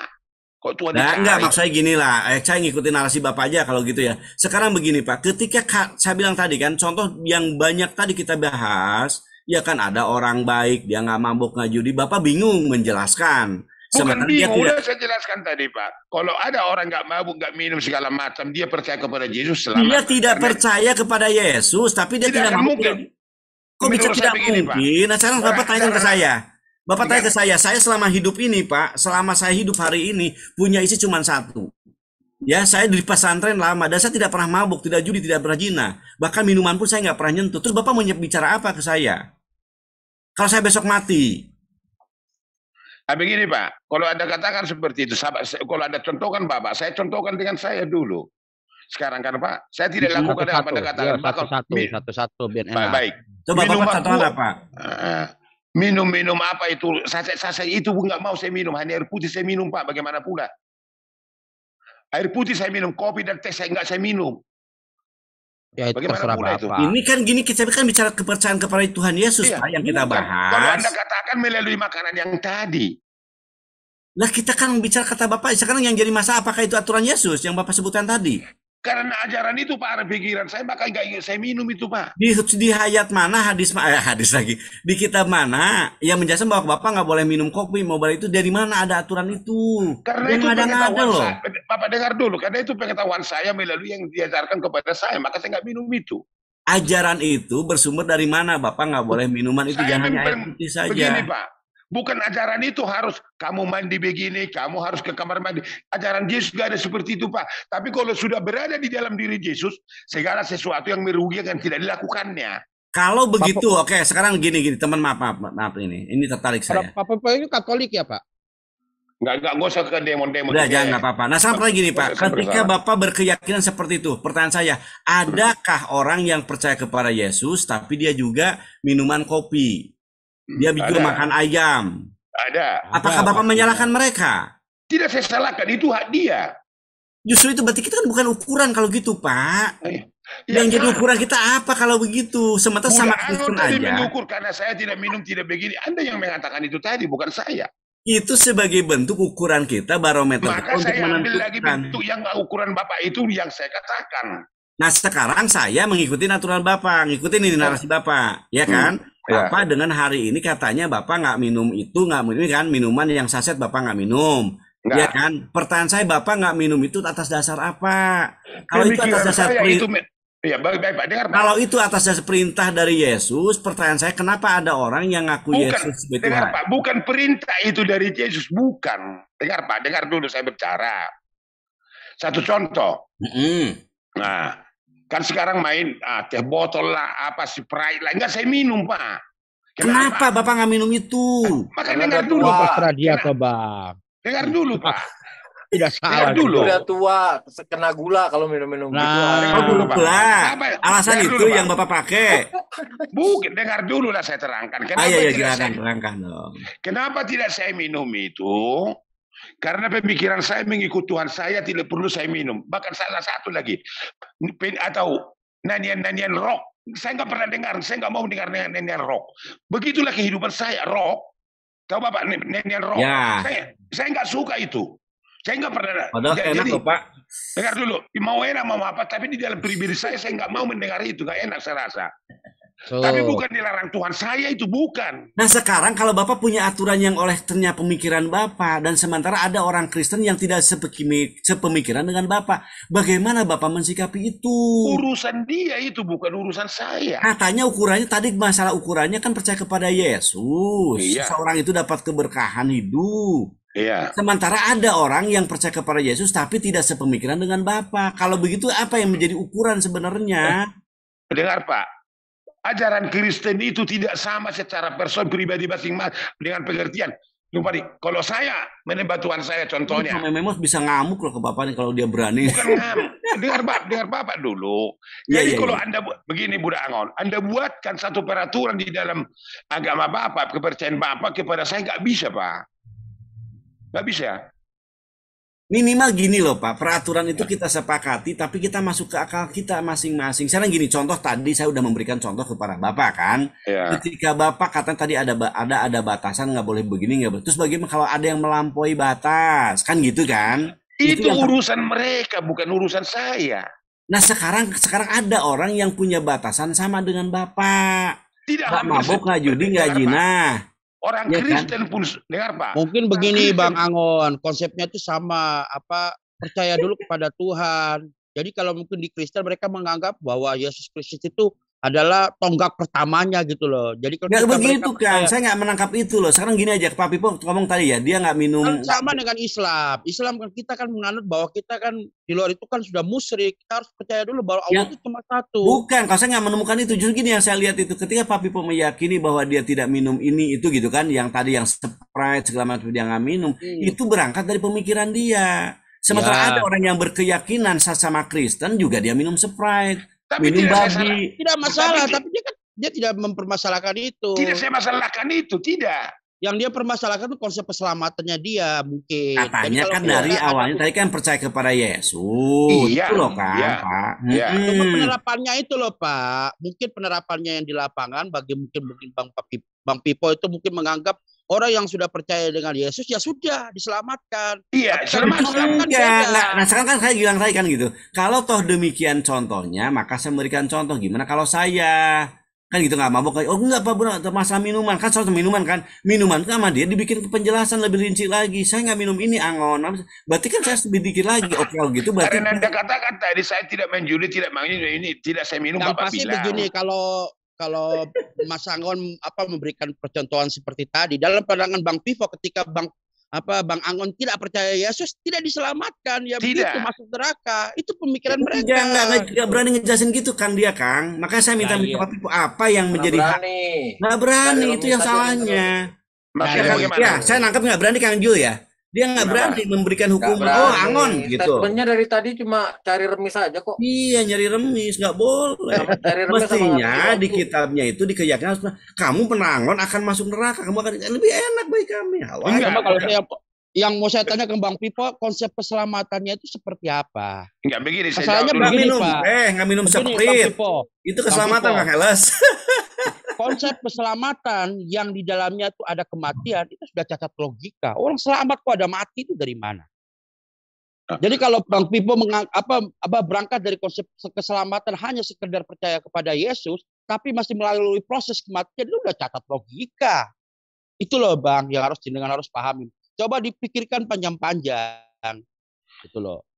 Itu sudah cacat logika. Orang selamat kok ada proses mati. Kok proses padahal semua umat yang ada di muka bumi ini pasti melalui mati. Tuhan Yesus aja yang dianggap Tuhan itu mati kok. Kang Heles, upah dosa kan mati kan? Karena berdosa lah dia mati. Nah sekarang itu mati juga. Makanya kan saya bilang itu keliru itu.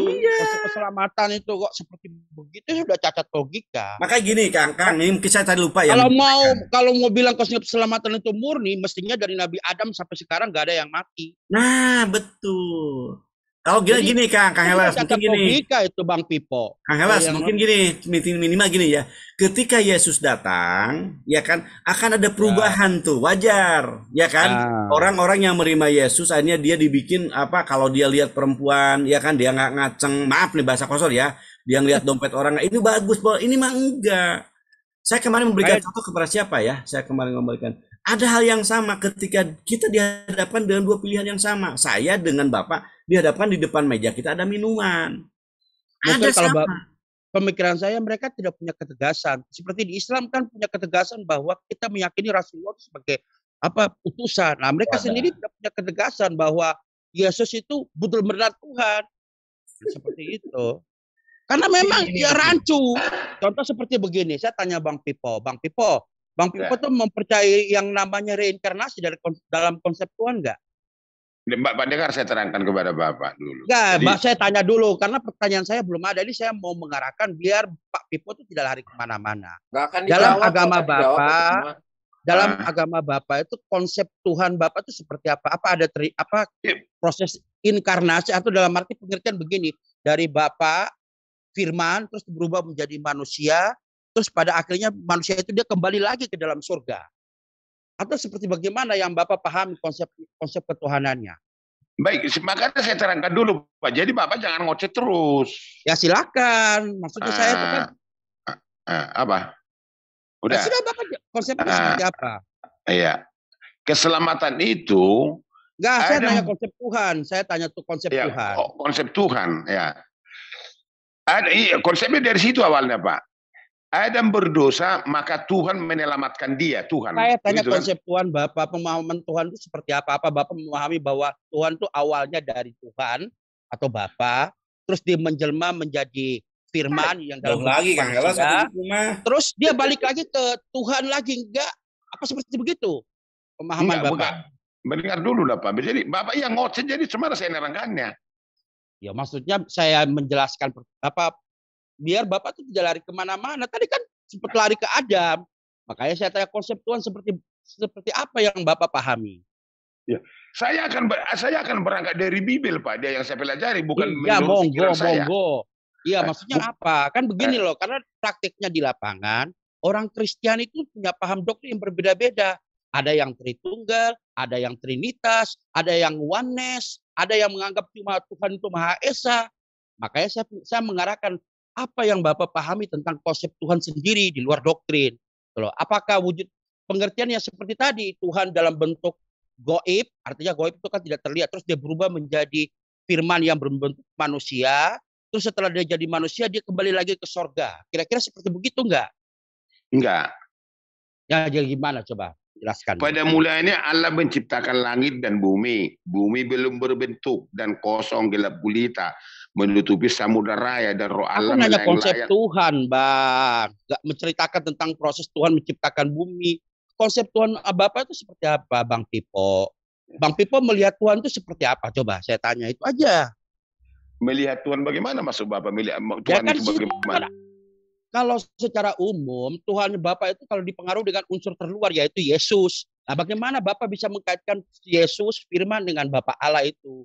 Sehingga terciptalah sebuah konsep atau ketuhanan yang Bapak pahami. Apakah itu mengarah ke Trinitas, atau dia mengarah ke Triteis, atau Oneness gitu loh. Kang Heles, maaf ya. Kayak mungkin saya udah membangun satu narasi, kayak capek juga kalau antum malah melarikan ke yang lain. Saya giring dia ke sana. Tolonglah ikutin narasi yang sudah bangun, biar nggak capek lagi. Kalau itu kan nol lagi jadinya, nggak bagus lah. Ikutin narasi yang udah dibangun oleh saya, nanti. Enggak, biarkan dulu Males ini. Teruskan. Coba.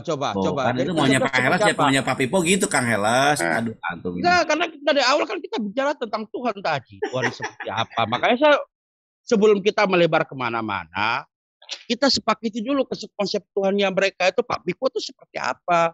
Jadi kalau kita tanya tentang Tuhan dia bisa menjawab gitu loh.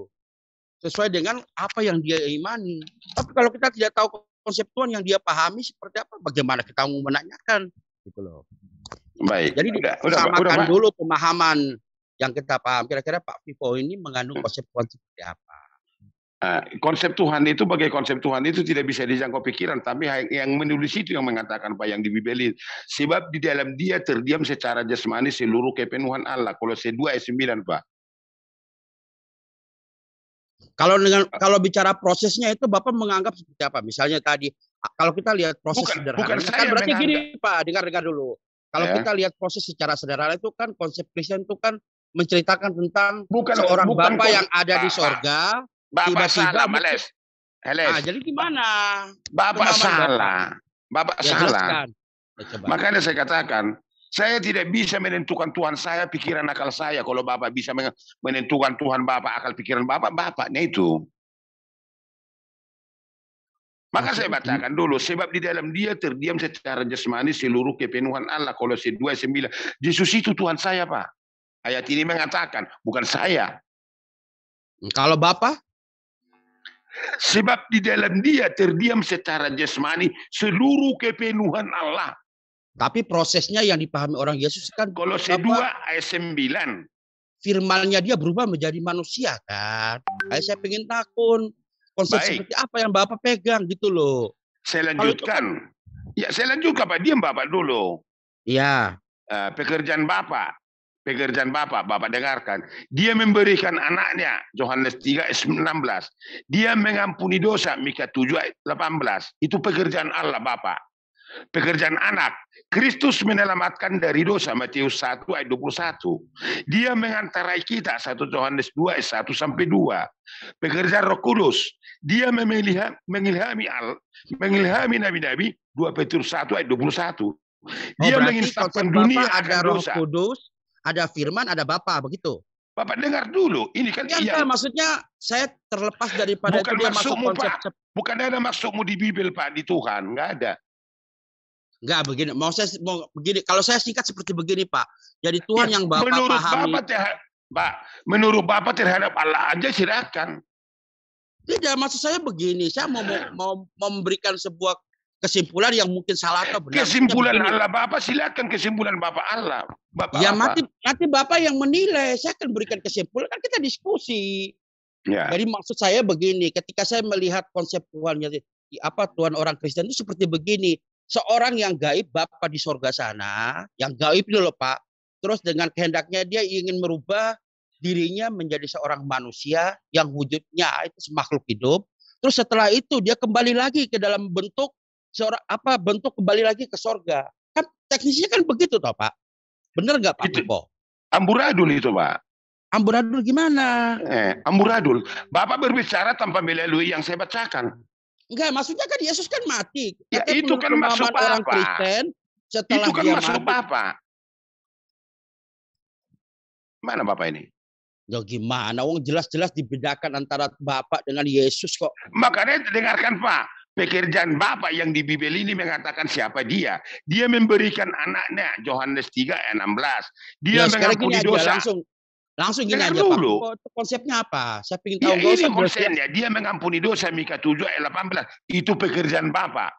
Enggak, gini maksudnya kan secara umum kan orang sudah menilai ada konsep Trinitas, ada Tritunggal, ada oneness. Iya, ini dia Pak. Makanya Bapak dengar. Yang Bapak milihnya apa gitu loh. Langsung the point aja, gak usah dijelaskan konsep bahwa Tuhan seperti begini. Aku ingin tahu. Ini kan ayat mengatakan ini, ayat ini di Bibel itu yang mengatakan dia.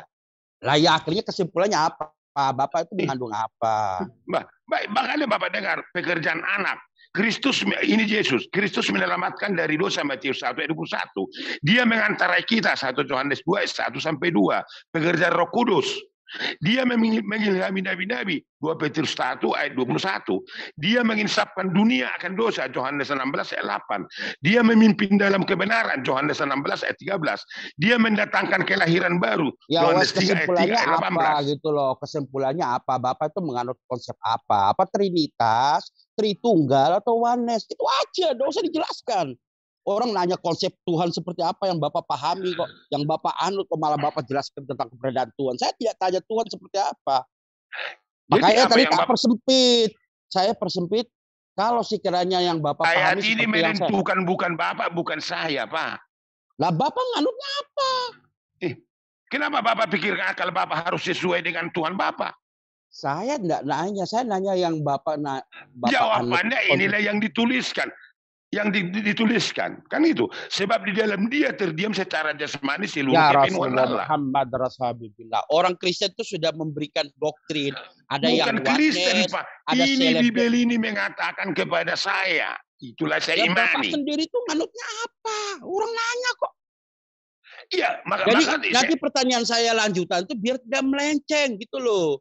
Bapak yang melenceng, bukan saya. Contoh misalnya begini, Bapak tanya, saya Islam apa? Oh saya Islam NU. Jadi Bapak bisa menanyakan persoalan-persoalan yang terkait dengan Nahdlatul Ulama atau bukan Pak, Quran Bapak, Pak Meles. Quran orang Bapak nanya Tuhan kok. Dengar Pak, Quran Bapak menentukan Tuhan Bapak, bukan pikiran akal Bapak menentukan Allah Bapak. Iya, Pak. Tuhan saya itu sudah ada dari Al-Quran, sudah dikatakan tahu. Makanya Quran itulah tunjukkan bagi saya menentukan Allah Bapak, bukan pikiran akalmu. Akhirnya kan saya bisa menunjukkan bahwa saya ini orang Mana? Coba tunjukkan melalui Quranmu Tuhanmu. Coba tunjukkan. Ya Rasulullah, aku nanya Pak Pipo nanya ke saya. Maka saya jelaskan tadi ayat tadi. Orang paham. Udah makanya kawan-kawan dari tadi kan ngabisin waktu. Ya saya sudah dikasih panggung, tapi jawab pertanyaan yang gampang saja, cari remis terus gitu loh. Iya, aku pengen tahu aja dia itu. Gampang itu pertanyaannya. Ketuhaneska, apakah gampang loh itu. Cobalah jadi laki-laki Pak Vivo. Yang jantan kalau jawab pertanyaan itu. Biar diskusi. Kalau enggak ya muter-muter aja terus, cari remis aja terus langsung. Gitu. Saya Nahdlatul Ulama. Nah, mungkin kalau Pak Pipo mau nanya pengetahuan tentang Nahdlatul Ulama, mungkin saya bisa jelaskan. Begitu maksud saya. Ya maksudmu begini Pak Wallace. Ya, kalau Anda katakan Tuhan Bapak, dengarkan dulu. Kalau tanpa Quran mengatakan Tuhan Bapak, itu sudah ngawur namanya Pak. Ayat di Quran Bapak itu menentukan Tuhan Bapak, bukan pikiran akal Bapak. Ingat. Ini bukan bicara masalah Tuhan, ini masalahnya yang ditanyakan denom. Bapak denomnya apa? Udah gitu aja, nggak nanya Tuhan nggak. Denomnya apa kok malah muter-muter ke gitu loh. Denom gimana denom? Nggak ngerti masalah denom, artinya lagi bohong Pak Vivo. Pak Vivo lagi bohong berarti. Masa denom aja nggak tahu? Boleh. Anda katakan tadi kan siapa Tuhan Bapak, bagaimana proses? Maka saya baca ayatnya. Saya nanya konsep, tapi Bapak jelaskan mulai dari itulah konsepnya yang saya baca tadi. Dengarkan Pak baik-baik. Udah, pakai mulut dengar, pakai kuping. Nggak ada remis aja ada penjelasan terus. Kok. Remis, kosong. Nggak bisa saya menjelaskan pikiran akal saya Tuhan saya. Kalau Tuhanmu bisa seperti itu, Andalah itu. Remis. Loh, saya bisa menjelaskan sesuai ayat saya bahwa saya percaya bahwa saya punya Tuhan itu Esa, tunggal, satu. Di mana Quran mengatakan itu kan Quran jenengan tidak ada proses yang namanya dia berubah jadi manusia, tidak ada dalam konsep Islam, tidak ada. Satu Tuhanmu Pak, satu Allah Bapak. Saja. Di mana itu melalui Al-Quran? Iya. Oke, saya setuju itu. Lah ya sudah, makanya tadi kan saya tanya konsep Bapak itu seperti apa, karena Bapak itu ayat ini mengatakan itu, maka saya baca Bapak kepada Bapak. Sebab ayat saya tidak baca ayat, tapi saya langsung nyebutin bahwa saya ini tauhid. Berarti kamu karang ayat itu tauhid itu satu, enggak aku baca Al-Quran. Iya, saya beranggasakan dan qul huwallahu ahad. Ya, mana ayatnya? Mana ayatnya mana? Katanya sudah orang muslim situ mana ayatnya? Kalau enggak ada ayatnya berarti Anda berbohong. Lalu bau tai, qul huwallahu ahad surat Al-Ikhlas kok bilang enggak ada ayat. Allahu ahad itu ayatnya lah itu Pak Vivo, emang itu apa ya? Ayat itu mengatakan kan? Ayat itu mengatakan kan? Nah iya ayat itu mengatakan katakanlah bahwa Allah satu itu ayat. Makanya ayat ini mengatakan ayat Tuhan saya itu Pak. Paham? Iya itu ayat itu Pak Vivo, bukan ayam. Dilanjutkan lagi itu ayat. Dia nggak paham soalnya. Kamu nggak paham Pak. Nah, saya nanya apa namanya? Qul huwallahu ahad itu namanya apa? Saya nggak tahu di Quran Bapak mengatakan itu, silakan. Hanya makanya itu ayat. Itu ayat yang disebutkan itu. Oke, maka setuju kalau ayat seperti itu, saya setuju memang itu adalah surat 114 ayat nomor 1. Ya, berarti bukan Anda karang kan, karena Quran itu mengatakan itu, saya setuju. Mana ada orang diskusi kayak begini kalau lintas agama kok ngarang-ngarang, kabur, apalagi live. Logikamu cacat. Ketika jenengan berhadapan dengan seorang yang berdiskusi, menyebutkan sesuatu yang tanpa dalil itu cacat logika. Saya ini live kok. Masa saya nggak dalil? Urusan Bapak. Loh, bukan urusan Bapak, tapi itu kan minimal Bapak harus pahami. Kenapa saya mengatakan seperti itu? Sudah saya baca ayatnya, itulah pemahaman saya. Saya kan tidak tanya ayat. Gimana sih aku nanya konsep. Kalau kamu berbicara tentang Allah tanpa Al-Quran, urusan Bapak. Udah, sekarang ulangi pertanyaannya. Pak Vivo denomnya apa? Dengarkan baik-baik. Ini di dalam ayat. Di dalam Bibel saya ayatnya.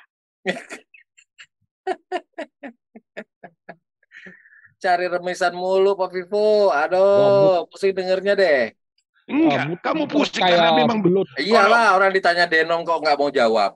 Kalau kamu dan pikiranmu menentukan Allahmu, Anda itu saya nggak bisa.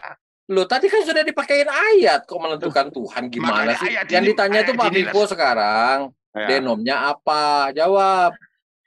Maka ayat ini menentukan yang saya tuhankan. Denomnya apa? Bukan ayat yang ditanya, denom. Ayat ini menentukan Tuhan saya, bukan saya. Denom. Iya, denom yang ditanya bukan ayat. Denom. Apa denom? Denomnya Pak Vivo itu apa? Nggak tahu saya. Bagi kamu itu beneran nggak tahu apa bohong? Bagi kamu itu berlaku denom. Loh iya saya tanya, loh Kristen nggak ada denom? Sederhananya itu aliran gitu loh Bang Wiro. Nggak usah pakai aliran-aliran denom aja dia paham kok. Tapi di sini dia pura-pura nggak paham. Dengarkan, yang menentukan Tuhan saya. Saya tidak boleh berbohong. Nah sekarang bohong kalau ternyata denom nggak tahu kan? Kamu yang pembual dan pembohong karena kamu katakan. Masa iya Pak Vivo nggak ngerti denom? Coba Pak Vivo jelaskan tentang denom coba. Makanya kalau kamu Muslim, paham nggak denom? Kamu dengarkan. Kalau kamu Muslim, paham apa enggak denom?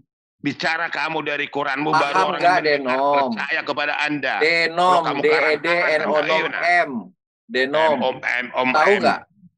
Tahu nggak tentang denom? Nggak tahu. Dia nggak tahu. Pembohong kau kalau bilang nggak tahu, kalau denom nggak tahu. Pembual. Kan? Jelas nggak kira-kira? Masa iya sih harus dijelasin denom itu apa ya? Nah, kalau ada yang ngomong begitu artinya pembohong lah. Masa hari gini nggak tahu denom? Orang Kristen nggak tahu denom. Kamu nggak ngerti. Pak Vivo agamanya apa? Kamu agamamu apa? Pak Vivo agamanya apa? Kamu agamamu apa? Islam. Dari mana kamu tahu Islam? Loh, saya tahu loh, kan Pak Vivo nanya saya. Saya yang lebih tahu tentang diri saya daripada Pak Vivo. Kamu Islam? Saya orang Islam, Pak Vivo agamanya apa? Dari mana kamu tahu? Kenapa nggak mau jawab? Jangan-jangan bukan Kristen nih. Pak. Jangan dulu. Kenapa nggak mau jawab? Jawab dulu, saya jawab. Saya Islam. Dari mana kamu tahu? Pak Vivo apa? Dari mana kamu tahu? Kenapa maunya nanya terus nggak mau jawab? Syahadat. Berarti syahadat kamu karena saya sudah bersahadat saya Islam. Rasul saya namanya Muhammad. Tuhan saya namanya Allah. Nah sekarang Pak Vivo gantian. Pak Vivo agamanya apa? Dengar dulu. Gak berani jawab kan? Ya kan? Dengar nggak kawan-kawan? Cari remisan terus orang ini. Dengar dulu. Mungkin kita sudahi aja. Biar agak karena sedikit. Kita pun internal perlu juga bicara Pak Vivo. Mau cari ilmu kita. Kau. Sudah. Udah 2 jam lebih Anda itu. Saya pertengahin, mungkin Pak Vivo udah malam. Ya, Pak Ju ya, kita udah malam ya. Iya, kita juga perlu ilmu Pak Vivo. Ngobrol sama Pak Vivo nggak dapat ilmu kita. Serius deh. Baik. Maaf ya, menyedihkan. Yang ditanya apa, jawabannya apa. Iya. Saya ditanya, Pak Vivo jawab, saya jawab. Tanya apa pun, tanya kita jawab dengan clear. Apa? Dia malah jelaskan ayat. Dia paksa kita untuk memaknai dia punya ayat. Kita tidak percaya dia punya. Jadi jangan terlalu luas juga ya kawan-kawan kalau memberikan panggung. Karena orang ini orang-orang yang nggak jelas lah ya. Saya mendingan anak Batak tadi ditanya jawab sama dia, ditanya B jawab. Kamu berbicara melalui akal pikiran. Jujur dia itu. Nah ini coba, ini ngaku jujur seperti ini. Bilang tadi saya tidak akan berbohong, tidak akan membunuh. Ternyata bohong. Bilang denom nggak tahu artinya denom. Apa nggak bohong tuh namanya? Kalau kamu berbicara saya berbicara pakai Bibel. Tiap hari masuk sini tetap aja sama bentuknya begitu lagi. Standar pemikiran bukan sebatas itu. Iya memang segitulah. Kami orang-orang jujur ya segitu standar pemikirannya Pak Vivo. Bagaimana jenengan mau cerdas kalau pertanyaan memang betul kita tanya apa maksudnya pertanyaan begini. Maka saya bacalah tapi kalau ditanya denom nggak bilang nggak tahu denom itu apa, wah itu penipu itu jelas itu. Kamu yang pembohong, kamu yang pembual, penipu kok saya. Di mana saya bohong? Karena kamu tidak menjelaskan dari Quranmu kamu bicara. Loh, saya jelaskan tadi. Iya. Yang lain kau jelaskan dulu makanya. Tadi Pak Vivo nanya agamanya apa? Islam saya bilang. Dari mana kamu tahu? Loh, gaya tahu lah saya agama saya apa. Pak Vivo yang nggak tahu. Dari mana kamu tahu? Loh iya saya tahu, saya dari kecil itu Islam Pak Vivo, bersahadat saya ini. Kamu salah. Sunat, mandi junub, nggak kayak Anda. Nah sekarang Anda jawab Anda sekarang apa agamanya apa? Kamu salah. Apa agamamu? Seperti itu kamu salah. Agamamu apa? Dengarkan. Agamamu apa? Dengarkan. Apa agamamu? Dengarkan dulu. Agamamu apa? Wajari kau. Apa agamamu? Wajari kau dulu. Agamamu apa? Wajari. Apa agamamu? Agamamu apa? Muslim, apa agamamu? Agamamu apa? Dari anak kecil bukan gitu jawabannya. Kalau kamu Muslim, Dengarkan, kalau kamu muslim ajaran hadis dan Nggak usah dengarkan. ya saya setuju. Aku tak mau mendengarkan orang pembohong, penipu, bolak-balik masuk sini ngabisin waktu. Ngapain lagi saya dengarkan? Dari tadi kita sudah dengarkan, kita makin lama makin pusing dengerin Pak Vivo. Kamu ngarang-ngarang. Baik Pak Vivo, mungkin sekarang udah waktu, udah hampir jam. Tapi gini, Budangon, sedikit dulu Budangon. Bukan saya hargai Anda. Udah Pak, cukup Pak lah. Pak Vivo, saya sama Pak Angon mau ngobrol-ngobrol juga, bukan cuma sama Pak Vivo aja. Ya, siap. Gitu ya, begini Budangon, sedikit dulu ya. Budangon. Pak Vivo, Cukup Pak Vivo, makasih kita mau banyak bicara ya. dulu ya. Ini Kita kita mau nambah udah nggak bukan menendang nambah Bapak, kepusingan. udah nggak ada memilih Wahiro, Bapak. saya tanya tadi. Jadi kalau dikatakan itu dari kecil saya Islam, saya nggak setuju. Tapi Udah. kalau dikatakan dari hadis dan Quran mengatakan itu Terserah saya mau Muslim, nggak setuju dengan kata-kata saya, kenapa malah ngoreksi kata-kata saya? Anda ditanya aja nggak mau jawab, malah ngoreksi pertanyaan jawaban saya. kalau Anda katakan Ngaca dari Quran dulu. Anda Muslim dari hadis, Kalau Anda saya bisa setuju. jawab, baru Tapi kalau boleh kamu ngoreksi mengatakan kamu karang-karang, saya nggak setuju. Baik Pak Jul, Kalau mungkin Anda sudah cukupan bisa dulu. jawab, baru Pak Vivo. boleh ngoreksi Iya, Pak. jawaban orang. Cukup Jawab ya. aja cukup, kagak, cukup. mau ngoreksi pernyataan orang. Bagaimana sih? Ya Budangon, silakan. Ya, saya pikir cukup teman-teman. Cukup, Jadi Angon. jawaban kami biarkan kami yang menjawab sesuai dengan kemampuan keimanan kami. Tidak Ya, ada Pak. tendensi untuk memaksakan kehendak membuat jawaban. Demikian juga kepada Bapak, ketika kita ternyata dalamnya tidak ada kesepakatan apapun, ya emang kita tidak untuk sepakat kalau emang demikian. Tapi tentunya ini keimanan kami bahwasanya setiap kita akan diminta pertanggungjawaban. Maka akan ada satu Tuhan yang akan mempertanggungjawabkan ke semua. Kalau saya salah, maka saya akan dihukumi oleh Tuhannya Pak Vivo. Dan sebaliknya, ketika Bapak salah, maka Pak Vivo akan dihukumi oleh Tuhan kami. Itu sesuatu yang sangat masuk akal. Ya karena apa? Karena langit dan bumi ini cuma satu, surga neraka juga ada satu tempatnya, neraka ada satu tempatnya, maka otomatis itulah tempat di mana kita hari ini dibalas oleh Tuhan. Ketika saya mencubit Pak Vivo, maka otomatis Tuhannya Pak Vivo yang akan marah ke saya. Ataupun sebaliknya, Tuhan kita tentunya. Ketika saya dicubit oleh Pak Vivo, maka Tuhan kita akan marah kepada Pak Vivo. Itu sangat wajar. Tidak mungkin Tuhan kita di atas pada berantem.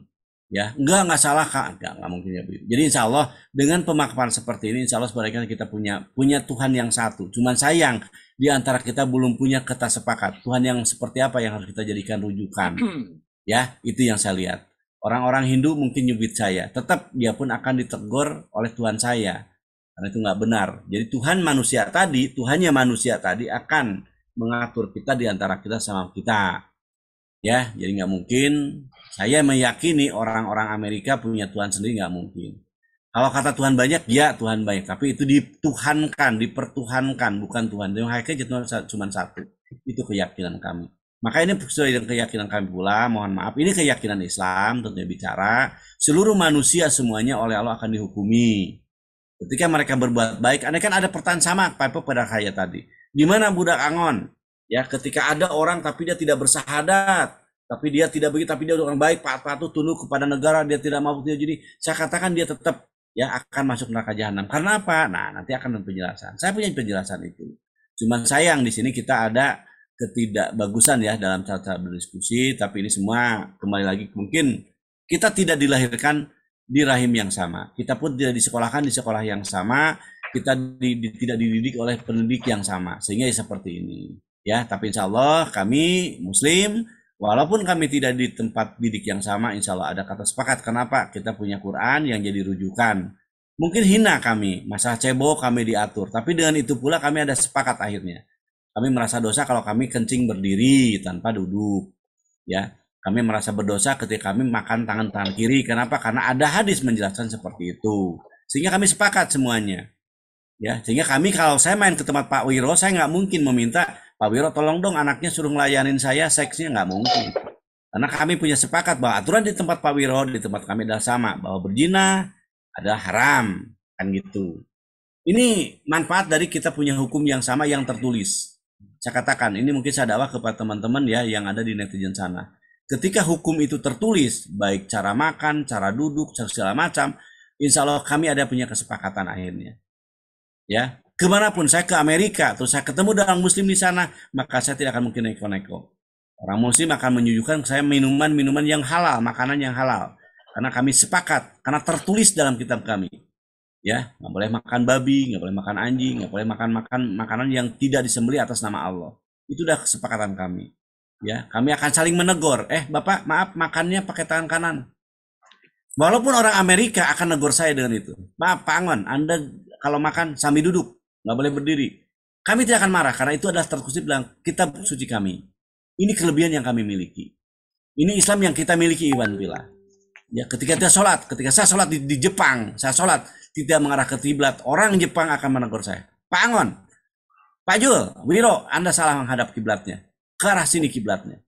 Dengan rujukan Quran yang satu, kitab yang satu, hadis dan segala macamnya, alhamdulillah kami dibikin aturan sedemikian rupa sehingga kami selain baik bagus selain kelihatan rapi baik segala macam, tapi itu pun benar adanya. Itu mungkin Iwan Pilah yang bisa sampaikan. Sekali lagi alhamdulillah kita punya Islam yang di dalamnya sangat diatur secara detail. Apapun hidup dan kehidupan diatur, dan kita hidup ya, bangun, tidur dan bangun lagi, atau tidur, bangun dan tidur lagi gitu kan. Semua. Boleh saya nambahkan Bang Angon? Silakan Kang, silakan. Kalau saya pada prinsipnya begini, dalam konsep diskusi lintas agama seperti begini, itu pegang kata-kata yang terpenting itu kejujuran kalau kita mau cari kebenaran, dan pada akhirnya berakhir ke keimanan. Memang saya yakin sepenuhnya bahwa yang namanya keimanan itu sangat sulit untuk digoyahkan. Tapi paling tidak minimal kita harus berbicara kebenaran. Dan seperti itu tadi, persoalan nanti pada akhirnya kita mau ngimani seperti apa itu hidayah, Pak Pipo. Itu yang mau saya jelaskan. Tapi yang terpenting itu bagaimana kita harus jujur. Jujur mengatakan. Katakan sesuatu itu kalau memang dia benar, ya benar. Katakan sesuatu yang salah, ya kalau memang itu salah, jangan muter-muter. Dan dalam diskusi yang seperti begini lintas agama, untuk menghindari yang namanya debat kusir, fokus pada pertanyaan. Jangan menjawab pertanyaan seolah-olah ingin menggurui kita. Karena kita yang bertanya itu sudah pasti sudah punya paham gitu loh. Di sini kita mengadu keilmuan. Apa yang Bapak pahami, apapun yang saya pahami. Jadi kalau ketika ada pertanyaan, fokus pada pertanyaan itu saja. Jangan melebar kemana-mana seolah ingin menjelaskan, seolah ingin mencari panggung sini. Jangan mempersalahkan Ahi, tolong jangan mempersalahkan Pak Pipo, kita lurus saja. Enggak, ya itu maksudnya saya itu kita bicara secara umum. Saya cuma sekali kan tadi kan nyebut Pak Pipo. Jadi prinsip saya itu seperti tadi. Jadi kalau kita berdiskusi lintas agama seperti begini, saya cuma pesankan belajar untuk jujur. Jangan ditutup-tutupi gitu loh. Jadi kalau ketika kita berangkat dari sebuah kejujuran, itu diskusi akan mengalir dengan enak, Pak. Nah, cuma itu saja yang mungkin yang bisa saya tambahkan pada pagi hari ini. Kurang lebih saya mohon maaf buat Bang Vivo. Buat teman-teman yang seakidah dengan saya ucapkan Assalamualaikum warahmatullahi wabarakatuh. Waalaikumsalam. Waalaikumsalam warahmatullahi wabarakatuh. Bisa sedikit Budak Angon? Silakan Pak untuk penutupan Pak, silakan. Baik, terima kasih Budak Angon. Suara Anda dan paparan Anda, saya katakan dari awal tadi, damai dan indah. Saya dengar seperti itu, secara jujur saya katakan itu. Tapi walaupun seperti itu Pak Budak Angon, saya tidak mengimani yang Anda katakan, tapi saya hargai. Yang saya katakan tadi, kalau saya berbicara di dalam kebenaran, di dalam Tuhan saya, ada berpaut kepada Bibel yang saya bacakan, yang saya imani Pak. Hanya itu yang bisa saya paparkan di dalam yang tertulis di Bibel saya, karena iman saya ke situ. Dan apapun itu katakan, kalau Anda Bapak akan, menurut saya, iman saya tidak pernah bersama dengan Tuhan orang Buddha, orang Hindu, tidak pernah sama. Biarkan itu berbeda, apa yang mereka imani, apa yang saya imani, apa yang Anda imani, biarkan itu membedakan itu satu sama lain, tetapi tetap kita bersahabat, dan itu segala sesuatu ini adalah di dalam NKRI Rekan Republik Indonesia, kita tetap bersatu di dalam kemanusiaan. Ajaran dari Bibel saya itu yang saya tanamkan di dalam diri saya. Bagaimanapun caranya, kalau saya sudah menerima di dalam Yesus, dalam Tuhan saya, diri saya, maka segala sesuatu itu akan diperoleh untuk menjalankan sesuatu kehidupan saya dengan dan pikiran saya. Biarkan berjalan kehidupan Anda, biarkan berjalan kehidupan saya. Biarlah kita bersatu, berlainan iman, berlainan Tuhan. Menurut pemikiran dan akal saya, hanya itu yang bisa saya dapatkan. Kalau kata-kata saya ada yang merasa tersinggung di jom ini, kepada Anda semua, Pak Pipo, manusia yang berdosa, manusia yang lemah, ada kesalahan. Saya minta maaf libur kepada Anda semua. Terima kasih. Dari awal sampai saat ini tidak di-kick dan tidak di-mute. Saya hargai Anda semua. Terima kasih Budak Angon. Terima kasih dan terima kasih. Sayonara, selamat malam. Saya istirahat. Baik, selamat malam. Terima kasih. Selamat malam Pak Pipo. Baik, itu Iwan Pilah. Sekali lagi penutupan dari Pipo, mungkin dari kami mengingatkan, insya Allah dalam Quran kurang lebih kalimat 3. Jadi ketika mereka masuk ke dalam neraka jahanam, ya, ditanya, gitu. Kenapa kamu masuk neraka? Bukankah telah datang kepadamu rasul-rasulku, para dai-daiku, kata Allah, menjelaskan tentang ya apa yang diancamkan hari ini. Nah, karena mereka emang udah calon neraka, makanya masuk dalam neraka jahanam. Ya, jadi insya Allah inilah asbab, penyebab nanti saudara-saudara kita mungkin dari siapapun yang berbeda dengan kita akan dipersalahkan oleh Tuhan dengan hari ini telah kita jelaskan kebenaran Islam ini. Bahwa Tuhan itu satu, Allah itu yang akan menghukumi kita semua, maka di sanalah nanti hukuman itu akan diberikan. Tapi tentunya ya bagi yang beriman. Nggak beriman tetap aja akan dapat hukuman itu ya. Baik, Iwan Bila, demikian apa yang sampaikan. Sekali lagi, Kang Hela saya terima kasih, Kang Jul terima kasih, Pak Pipo juga terima kasih, Pak Meme juga saya terima kasih nih. Pak Meme juga diam-diam aja nih. Pada jam-jam segini biasanya Kang Meme yang bicara nih. Silakan teman-teman, mungkin kalau ada yang mau sedikit penutupan atau mungkin memberikan semacam ulasan, silakan sebelum saya tutup. Adakah, Pak Jul? Itu ada Pak Abi.